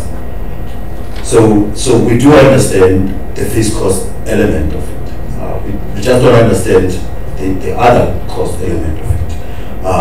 But in the slide that we mentioned about the operation cost and all that, I'll come back with that in writing. Mr. Mpumalanga, I think because members got so confused with your slide 7. So I think all of them, when it comes to the part on the fixed cost and when you explain the operational cost, I think you just need in your presentation on Friday to unpack that part and the 70% that also Mr. Mkise asked about. So please provide that in writing so that we don't spend more time and get more confused about it. Try to unpack that part of the slide and then maybe present 2 or so slides to make your point clearly as to what part of the fixed cost should they be allowed by Nersa and why so. So please provide that in writing. Okay. Also, Chair, for us, because I've been in this process for quite a while now, I think there must be a way to optimize how you ask and how we need to respond. And I've asked this before. Please also send us questions so that we can also be able to answer them in a much more appropriate way. I think I can answer most of these questions, but I think that the members will not be able to send you questions. We adjudicate the process, but there will be officials from Nersa that do that. We cannot interact in that manner inside until we make the decision. Okay. Chair, the question on the socio-economic impact, we have partnered with USA, or we're members of USA, and then we're going to do a comprehensive study to look at the socio-economic impact. So that study is underway.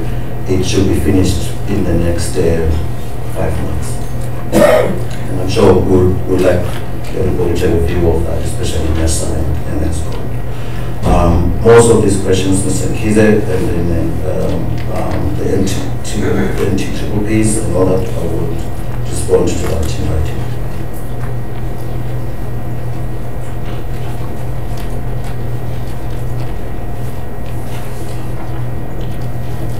Chair, we also would like you to ask questions, so we're waiting for. I'm not asking any questions because we have not answered or responded to these questions. I'm egging my questions so that I don't load you with the number of questions. But I acknowledge that you will unpack and provide responses in your next presentation in the coming day when some of your members, including Musa, is present. But you have covered some of these questions. I think most of them you will submit. There's an issue of that, fixed cost. Most of them are fixed cost. And then there was a question that you didn't touch on, which is about the high sales basis and the planning that Mr. Kize asked. From the gist of that question, you will also provide your response in writing with regards to that. Socio-economic impact assessment, you've stated that USA is still busy with that study. Yeah, we have between us and USA and NETEC, we are working on this because we need to understand the bigger impact of renewables, coal, social impact analysis. It's an important study to quantify those numbers. Then that report will be available in the next 5 months. That's all right. No, that's fine. And the level of participation of your members and all of the relevant details there, as asked by Mr. Foley last time and today, you will provide that in writing as well. There's a question that was also asked by Mr. Kize regarding your statement that ESCOM has the ability to control cost of coal. What do you mean? If you could just clarify, and I suppose you will need to provide an extensive response to that as well with regards to the cost of coal, unless you want to respond to it specifically now. That question for me, I wouldn't. Perhaps I need more clarity because ESCOM has the ability to control all the variable costs. So this is why we always were very hard on that if it's within ESCOM's ability, so whether it's lack of leadership or lack of mind or whatever it is, they can control those. That's fine. What we need from you is further details onto the specific coal costs that are claimed here. The 311. The coal costs that are here, and those that you are concerned about, and state clearly which part of the cost ESCOM ought to have incurred efficiently, and which part of that coal cost were of the view that it was within ESCOM's control. However, ESCOM did not, according to you, acted in a prudent and efficient manner. Okay. Please identify that and demonstrate exactly that cost. That's what we require. Right? And then the questions by Mr. Modise with regards to the price path. We've heard the question already and the clarity that was provided, but we just need your response to that. So if you have that as well in your list. It's a big list. It's a big list, and the 70% I'm not getting into it is the one that I said is the whole issue of the fixed cost portions, and the one that you say 70% maybe allow and all of that. So if you can unpack that as part of that fixed cost. I think Mr. Modise, most of the questions you must have taken them down. Right? Because the other key question, really a principal question, is on the issue of whether your members are willing to pay for cost of electricity that was never consumed. It was not produced. Yet the cost is going up, the quantity produced is declining. cost goes up, quantity produced declining. So are your members, even given that scenario, are your members willing to pay for that? So what do you say on that as a matter of principle under such circumstances? I think that's the essence of this discussion. I will certainly ask them, Chair, but I don't exactly what the answer, but I will ask them. Okay, please provide all of those answers in writing.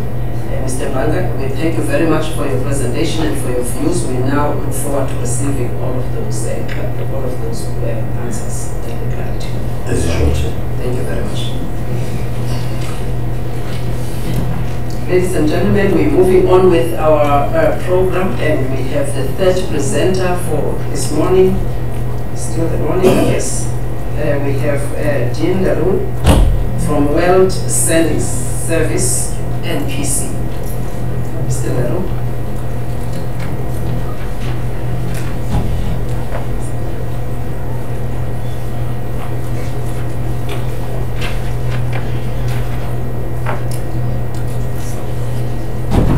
May I, in the meantime, check if Mr. Albert Brackman from Manganese Metal Company, whether he has arrived?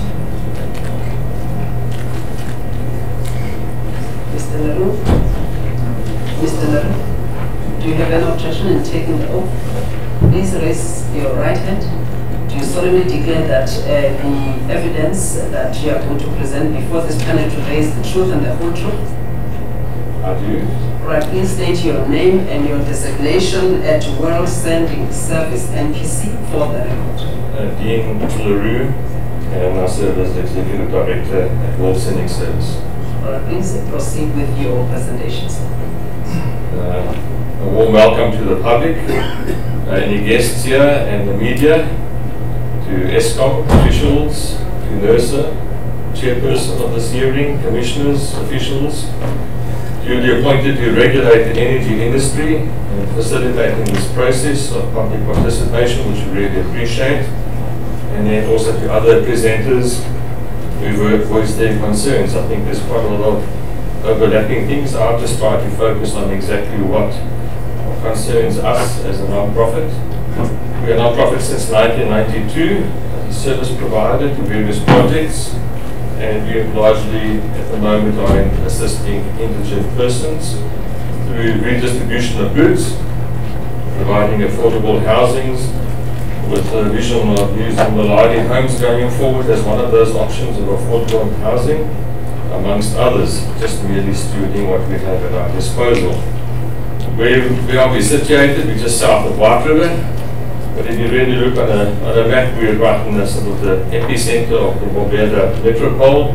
So if you have to go to a project out in Solubinza or wherever, we can travel about 30 or 40 kilometers and be there. We so happen to be right on the municipal boundary, but also being fed by ESCOM. So we're just outside of White River's electricity supply, or Mpumalaga's electricity supply, and we so happen to be fed by quite an old, outdated route that goes all the way from Marathon substation through to Plaston. I'm not too sure exactly, the technical guys will know if there's going to be changes to that line and how it feeds and where it comes from, but there's a few hundred subscribers that are, or clients that are on that PBE 11 kilowatt line. You might want to know what is the demographics, what are the people staying in Outlaw Valley. Well, I've done some work on another demographics, just on the other brow, which is in Shalozi. But our demographics are different, in that there's a severe water shortage. It's very water scarce area. So you have some retired artists. I've had coffee with them. They're not making a fortune. They're basically just eking out an existence. One of my neighbors is a 70-something tractor mechanic that still works, and they probably would like to put his feet up. There's a middle-aged family on the brow of the hill, and the changing demographics as South Africa changes. Some people moving in, some people moving out. And there's a gentleman that does really good signage. There's some self-catering in the area. which provides for employment. We have even government officials that we come to know with the Lexus parked in the driveway. There's a church on the corner. All what you would expect in a normal community. There's an elderly bee farmer who's really doing cutting-edge bee farming, providing more sort of Africa-suitable approach and trying to do away with the European standard of bee farming. Selling RCs to make a living apart from the bee farming.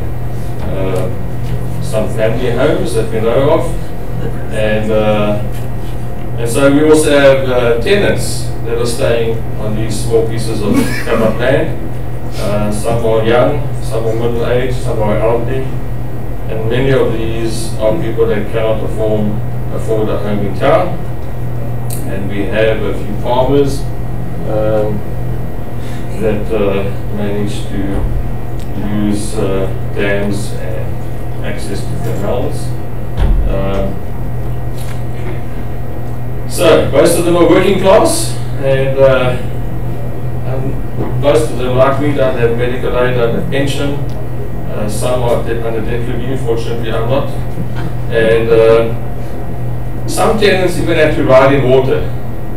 So to run a washing machine and to just have normal living, they have to pay 1,000 rand a month to get their water in. These smaller households, and maybe one wouldn't be aware of it, but if you take your bill and you divide your bill by the number of kilowatts that you've used, you end up paying, like a bill that I had in my possession right now, we were just grossly underestimated. Eskom always seemingly overestimates, but this time around they underestimated, way underestimated, radically underestimated.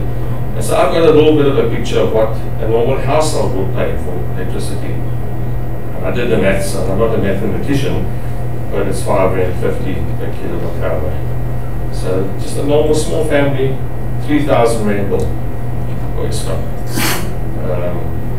And then you have other people like ourselves, where we run a little property, it's a little project. We may have a recovering leper that's staying there, or an alienated person, or somebody that is recovering from some crisis, trying to get back on their feet again.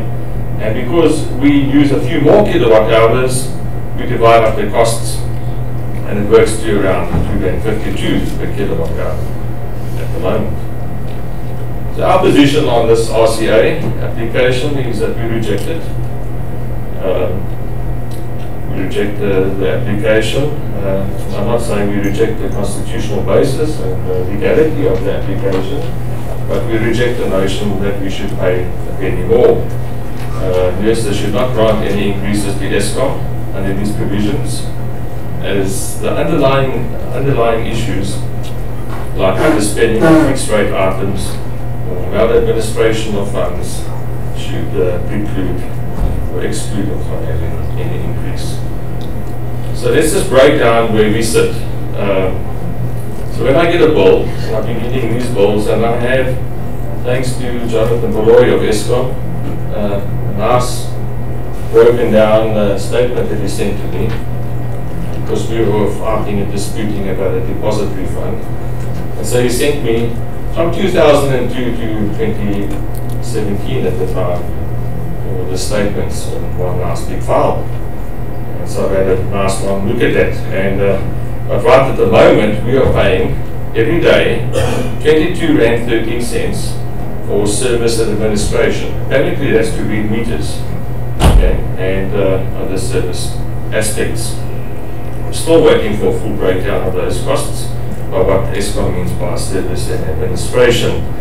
Network capacity charge is 40 Rand and 97 cents per day.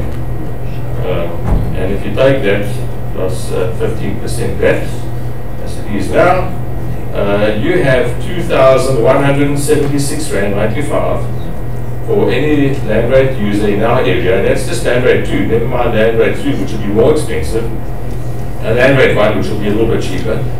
But a fixed charge, before you put any lights on, of 2,176 Rand and 95 cents. Now add to this your actual consumption.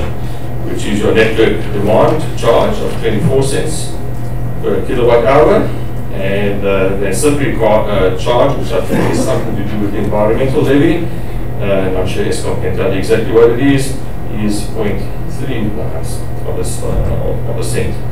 And then your energy charge, which is a nice real discount price of 99 cents per kilowatt hour, that computes to a real good charge of 125, which per kilowatt hour, which will be considered very fair if you didn't take all the other charges that I've just mentioned. But if you get a bill like we have at the moment, 546 kilowatt hours used, town clients will pay 833 Rand for that same power. We work it out, it ends up at 5 Rand 50. If you round it off, 5 Rand 50 per kilowatt hour. Maybe I can explain some of the merits of maybe 5 Rand 50 doesn't mean much to you, but for us as a non-profit it means a lot. There's somebody emailed me, typical Waterloo municipality or Gogada municipality, and that's a typical household, and that's not that really a typical household. It's a household with 4 kids in it, and they are paying 1,204 Rand for the electricity. I do see that they notice that they burn their lights a bit, and they're quite busy as a family. That's a typical Waterloo statement. Well, I want to do some comparisons if you would allow me with these things, but here we go. And then this is a typical bill that we've just got. As I said, it was estimated, massively underestimated, but it gives you, because our bill is normally somewhere around 5, 6, 7, even up to 8,000 Rand, but it serves as a good comparison for what we need to pay as land rate users. So this brings us to a bit of a dilemma. You know, how do we justify fair price and fair tariffs in the public interest when you consider that ESCOM loads land rate customers with fixed costs that makes the electricity more expensive the less you use? That's a double whammy. In the earlier years, ESCOM was handing out CFLs to get you to reduce your electricity. By the time that they came to our gate, our whole property was already on CFLs out of our own pocket, just to reduce our consumption and reduce the cost. But ESCOM gives you a double whammy. That's it. The more you save, in actual fact, the more you pay. So that's exactly the opposite of the tariff structure in the municipality. The municipality says, well, if you're buying a little bit of electricity, you can get it for 87 cents per kilowatt hour, no fixed charges.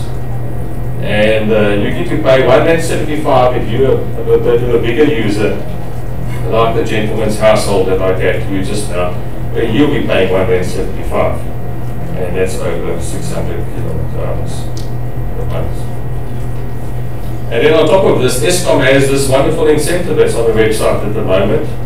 You've got 500 megawatts of extra power, ESCOM, that you want to make available to people. An incentivized flat rate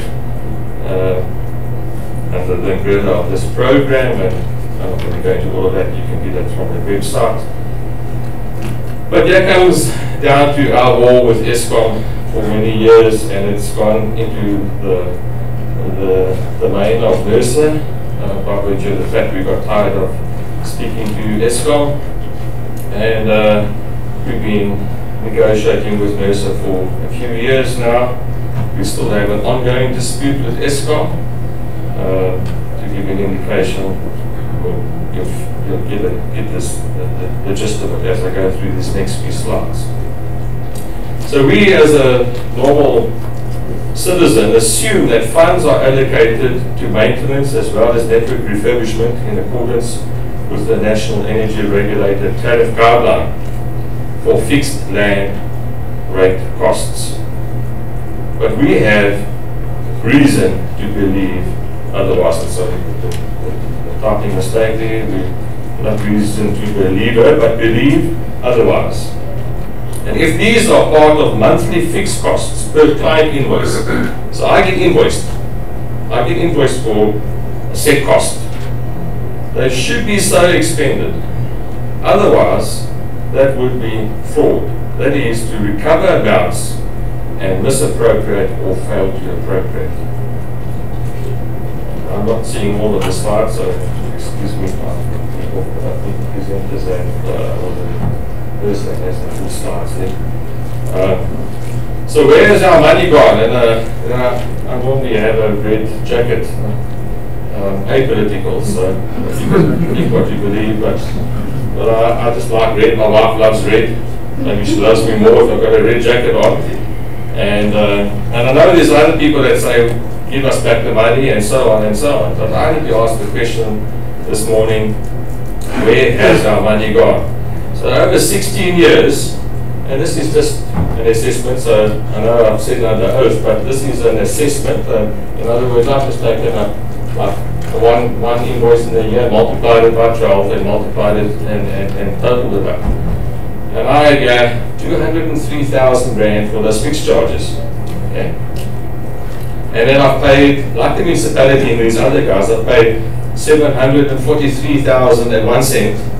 No, 743,001 rand and 36 cents on energy charges over 16 years.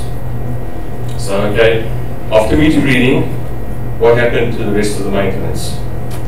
I'm specifically talking about land maintenance and vegetation management and maintenance. We had Nersa officials come, and the commissioner, one of the commissioners was very brave. He was actually swinging this pole on the stay wire as this pole was on the 11 kV route was moving. That pole was replaced a few years later after that investigation by Nersa because Eskom couldn't afford to put the lights out, so they could fix it up. There's some other poles that still stand, even by turbines. Some of them have been marked for donkey's years. Two white lines around, they're still standing there. They're still standing there.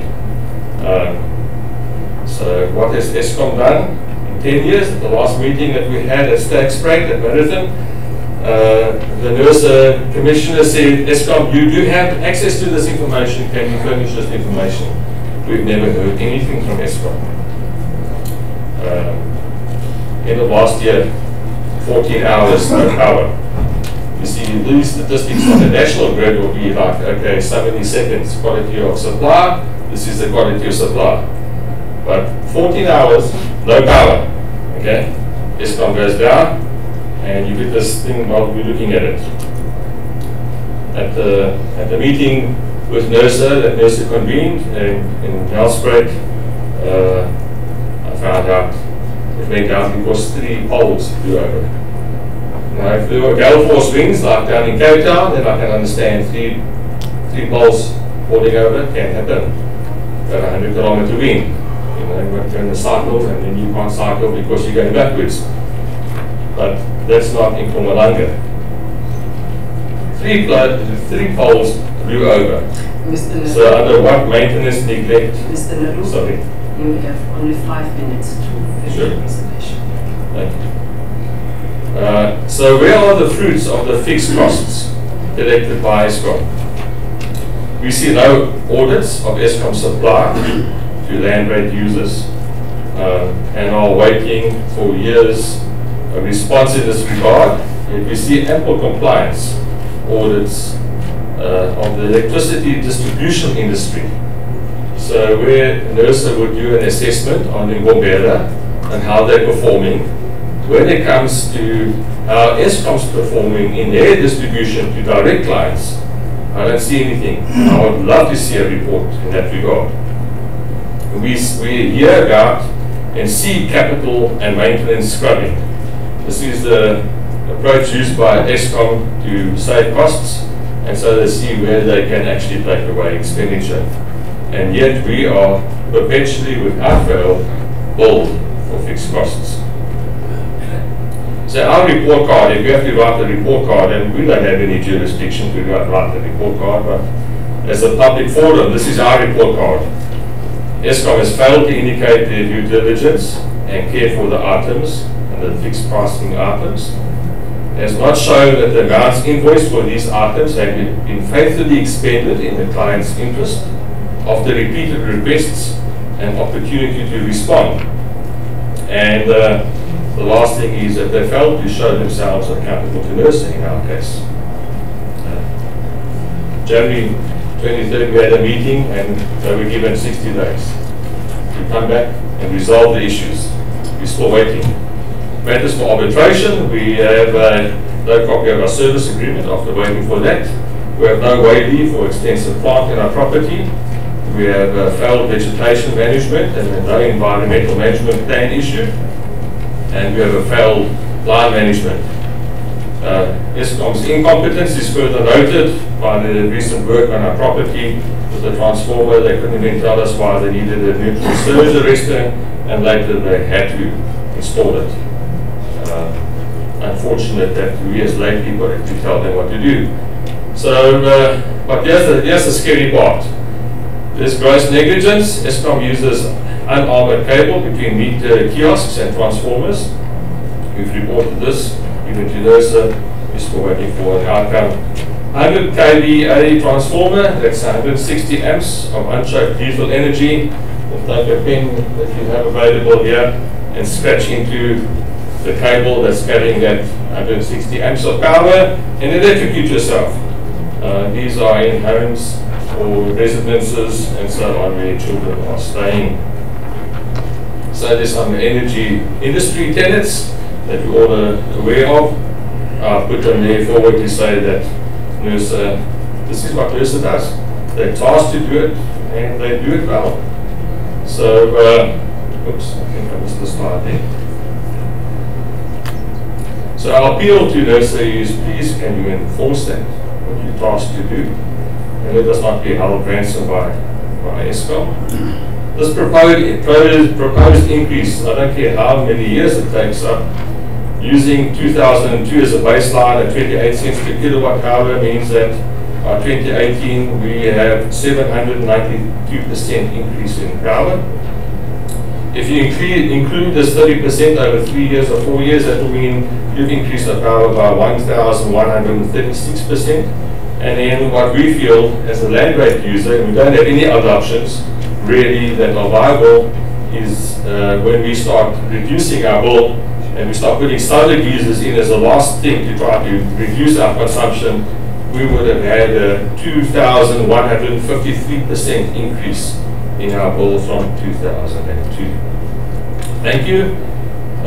I see a bright future ahead. You know, I'm not beholden to anybody, so that's great.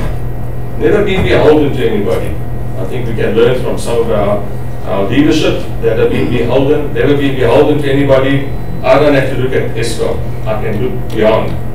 I sit in the dust next to people making fires, and I can see their plot. I can see that they can still live making a fire and cooking their food, having walked to fetch wood to make a fire.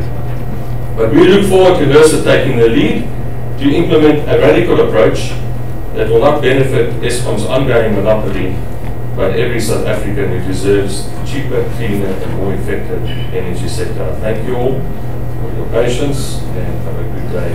Thank you. Thank you, Mr. Lero. I'm going to ask the members to be very concise so that they don't make you write wrong sentences when they ask the questions.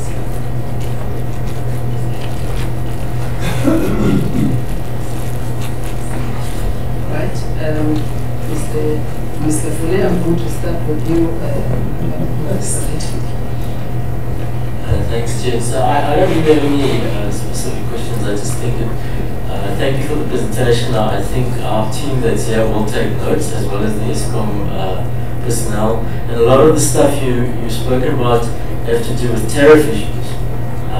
I think for us, one of the things is that we're looking at the revenue pot, and it is important for us to also know that through the process when we develop, or Eskom develops the retail tariffs, as to where there may be some anomalies and things we need to look at. But thank you for that. But I think there are other processes that this could be taken up through. Thank you. Mr. Nkis. Thank you, Chairperson. Thank you, Mr. Lu. I note that in your conclusion, you allude on the 3 that the reports are ample discussions and talk shops have and continue to take place. I must maybe also be very clear that when it comes to RCA application and the requirement for us as Nersa to conduct public hearings or submit us, that will continue. But as we know, every year then a decision will be taken. It's not just a talk shop, but things like that. There are no fruits to being honored of them. But I would like to know from your side also to talk of discussions as to what sort of discussions that we had with ESCOM, because this appears to be more fundamental, as my colleague has admitted to, of bidding and tariffs that I need to discuss with ESCOM, so that then other avenues are also explored other than the platform of RCAs. So I'd just like to know what your view, what platforms that you pursue with regard to resolve this matter. And with regard to your figure, I think it should be clear that it's not a question of being agreement with the figures that are representative for us, but it's a matter of the need to interrogate those figures so that one can get to the bottom line, to the bottom of these matters.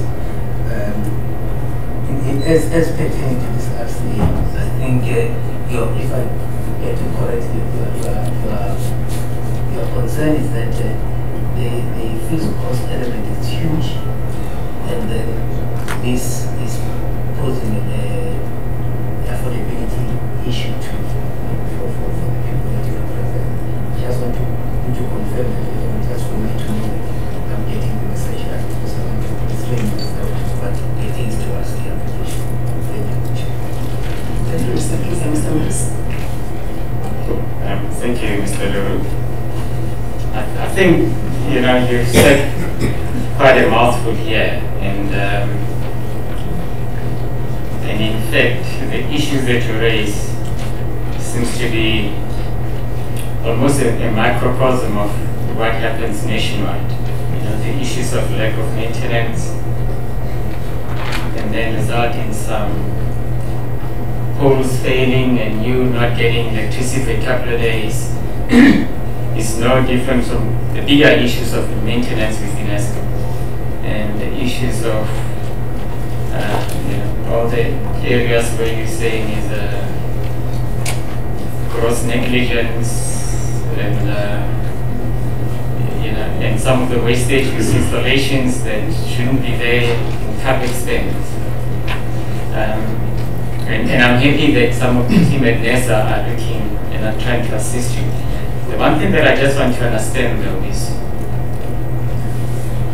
does anybody at ESCOM try and explain the tariff structure, the rural tariff structure that they charge you? Have they tried to explain to you why it needs to be different from the ones from municipalities? And if you're able to just explain that. And just one final thing, where you talk about the over and under estimates, does ESCOM ever come and correct some of those over and under estimates on their, I'm assuming it's for billing,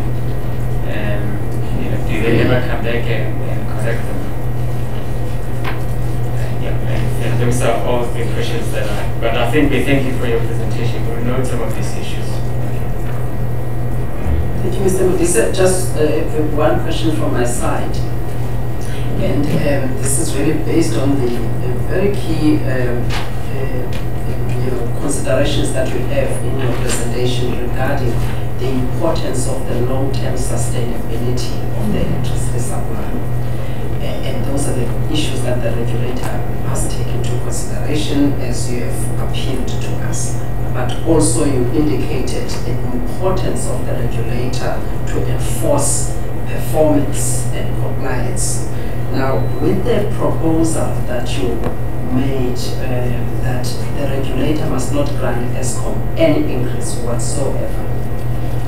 In line with what I've just stated, we should have in your presentation, are you saying that we should not grant any cost that ESCOM might have incurred efficiently?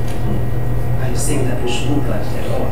Bearing in mind that to provide that electricity service, there are costs that were incurred, some of which may be efficient, some may not be efficient.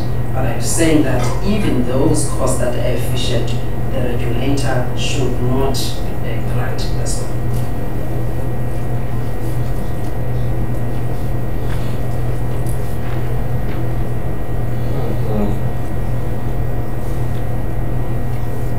I think with regard to Mr. Foley, I think just more comments, is it correct?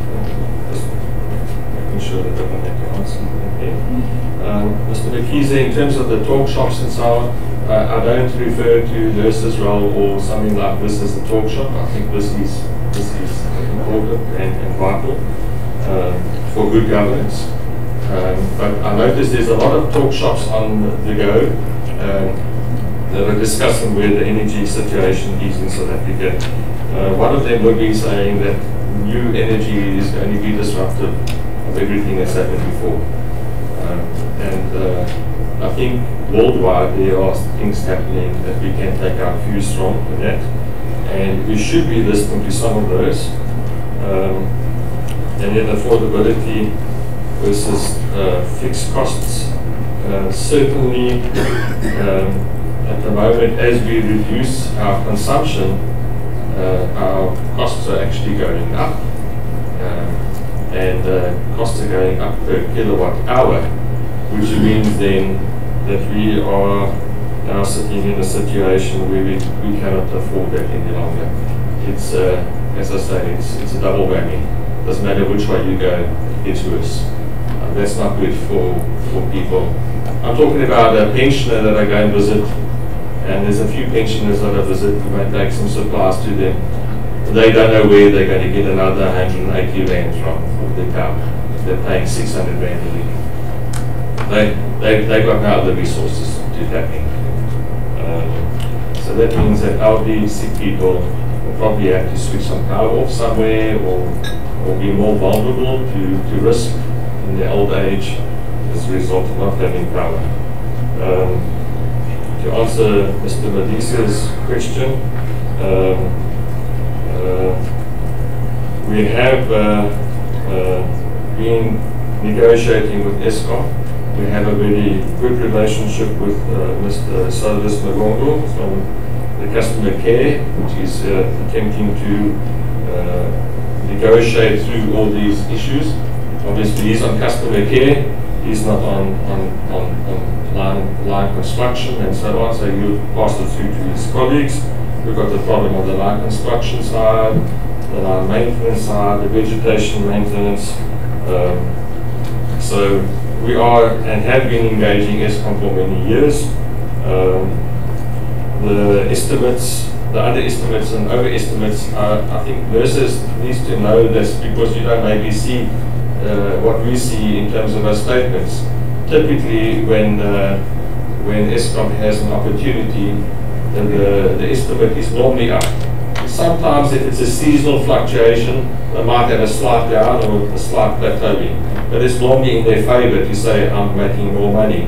But now when just recently, underestimations are down, and massively down, which means, well, on your balance sheet or whatever your projections for your next invoice cycle is going to be showing this. And I don't think that's coincidental. I think if the estimation should be within certain parameters, talking about flatlining or looking at a graph, software designers can understand and know, okay, this is your average. It doesn't have to come down to 500 kilowatt hours when the normal usage is somewhere around 3,000 kilowatt or 2,500 kilowatt hours. Let's keep into that band then. So those are questions that I can't answer, but obviously that's corrected the next time that we make a meter reading.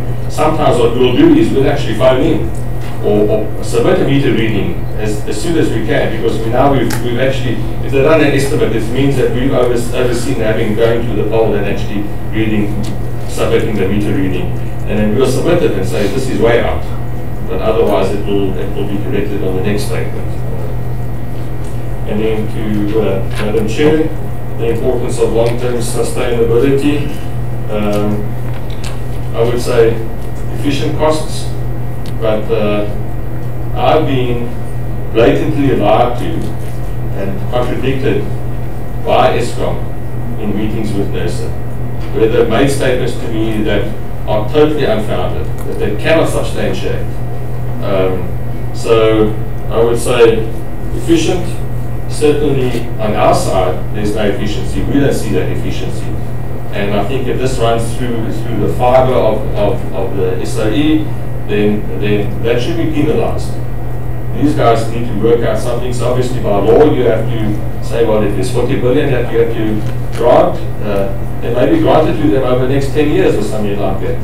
That the people don't suffer as a result of the inefficiency. I would love to have a business that can turn over or have a return of 2,000% over 16 years. I don't find any business like that. Even take it 1,000%, doesn't exist. And so they are a monopoly. Right at the moment, our situation is that we can go to a bank, sign a bond, and get our own power, cheaper than what Eskom's going to provide.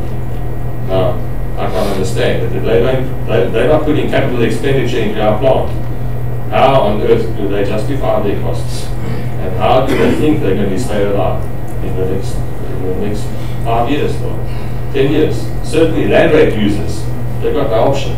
But you're going to take out a bond against cost, sell off something or sell a car or do something. And I don't have a car to sell. But at least I can go to the bank and say, well, okay, here's what I'm getting in prepaid meters from my tenants. Can I please finance this, because the way Eskom's going, it's going to cost double that in 2 years' time, or 3 years' time, or 4 years' time. It's going to be viable for me to do it myself. Mr. Arun, thank you. There's just one question you did not respond to from Mr. Mkhize regarding any discussions or platforms where you may have discussed your concerns regarding the billing with Eskom. Have you done that in the past, or are there any platforms where you had an opportunity to raise your concerns around the billing? Yes, Madam Chair, we had at the last meeting with Nersa and Eskom in January, we had a lengthy discussion about tariffs. We had a lengthy discussion about how is Eskom actually dealing with changing land usage. Do they even look at the municipal spatial development plan and say, well, things have changed here and we need to come in and feed this area in a different manner. So those things were tabled, and it's part of the deliberations and part of the expired ultimatum that was given to them to come back with some answers. Thank you very much, Mr. Leroux, for the presentation and some of the proposals that you made. We'll take those into consideration. Thank you for your time. Ladies and gentlemen, we're going to break for a mid-morning tea, and it will be for 15 minutes, and we'll be back afterwards. Thank you very much.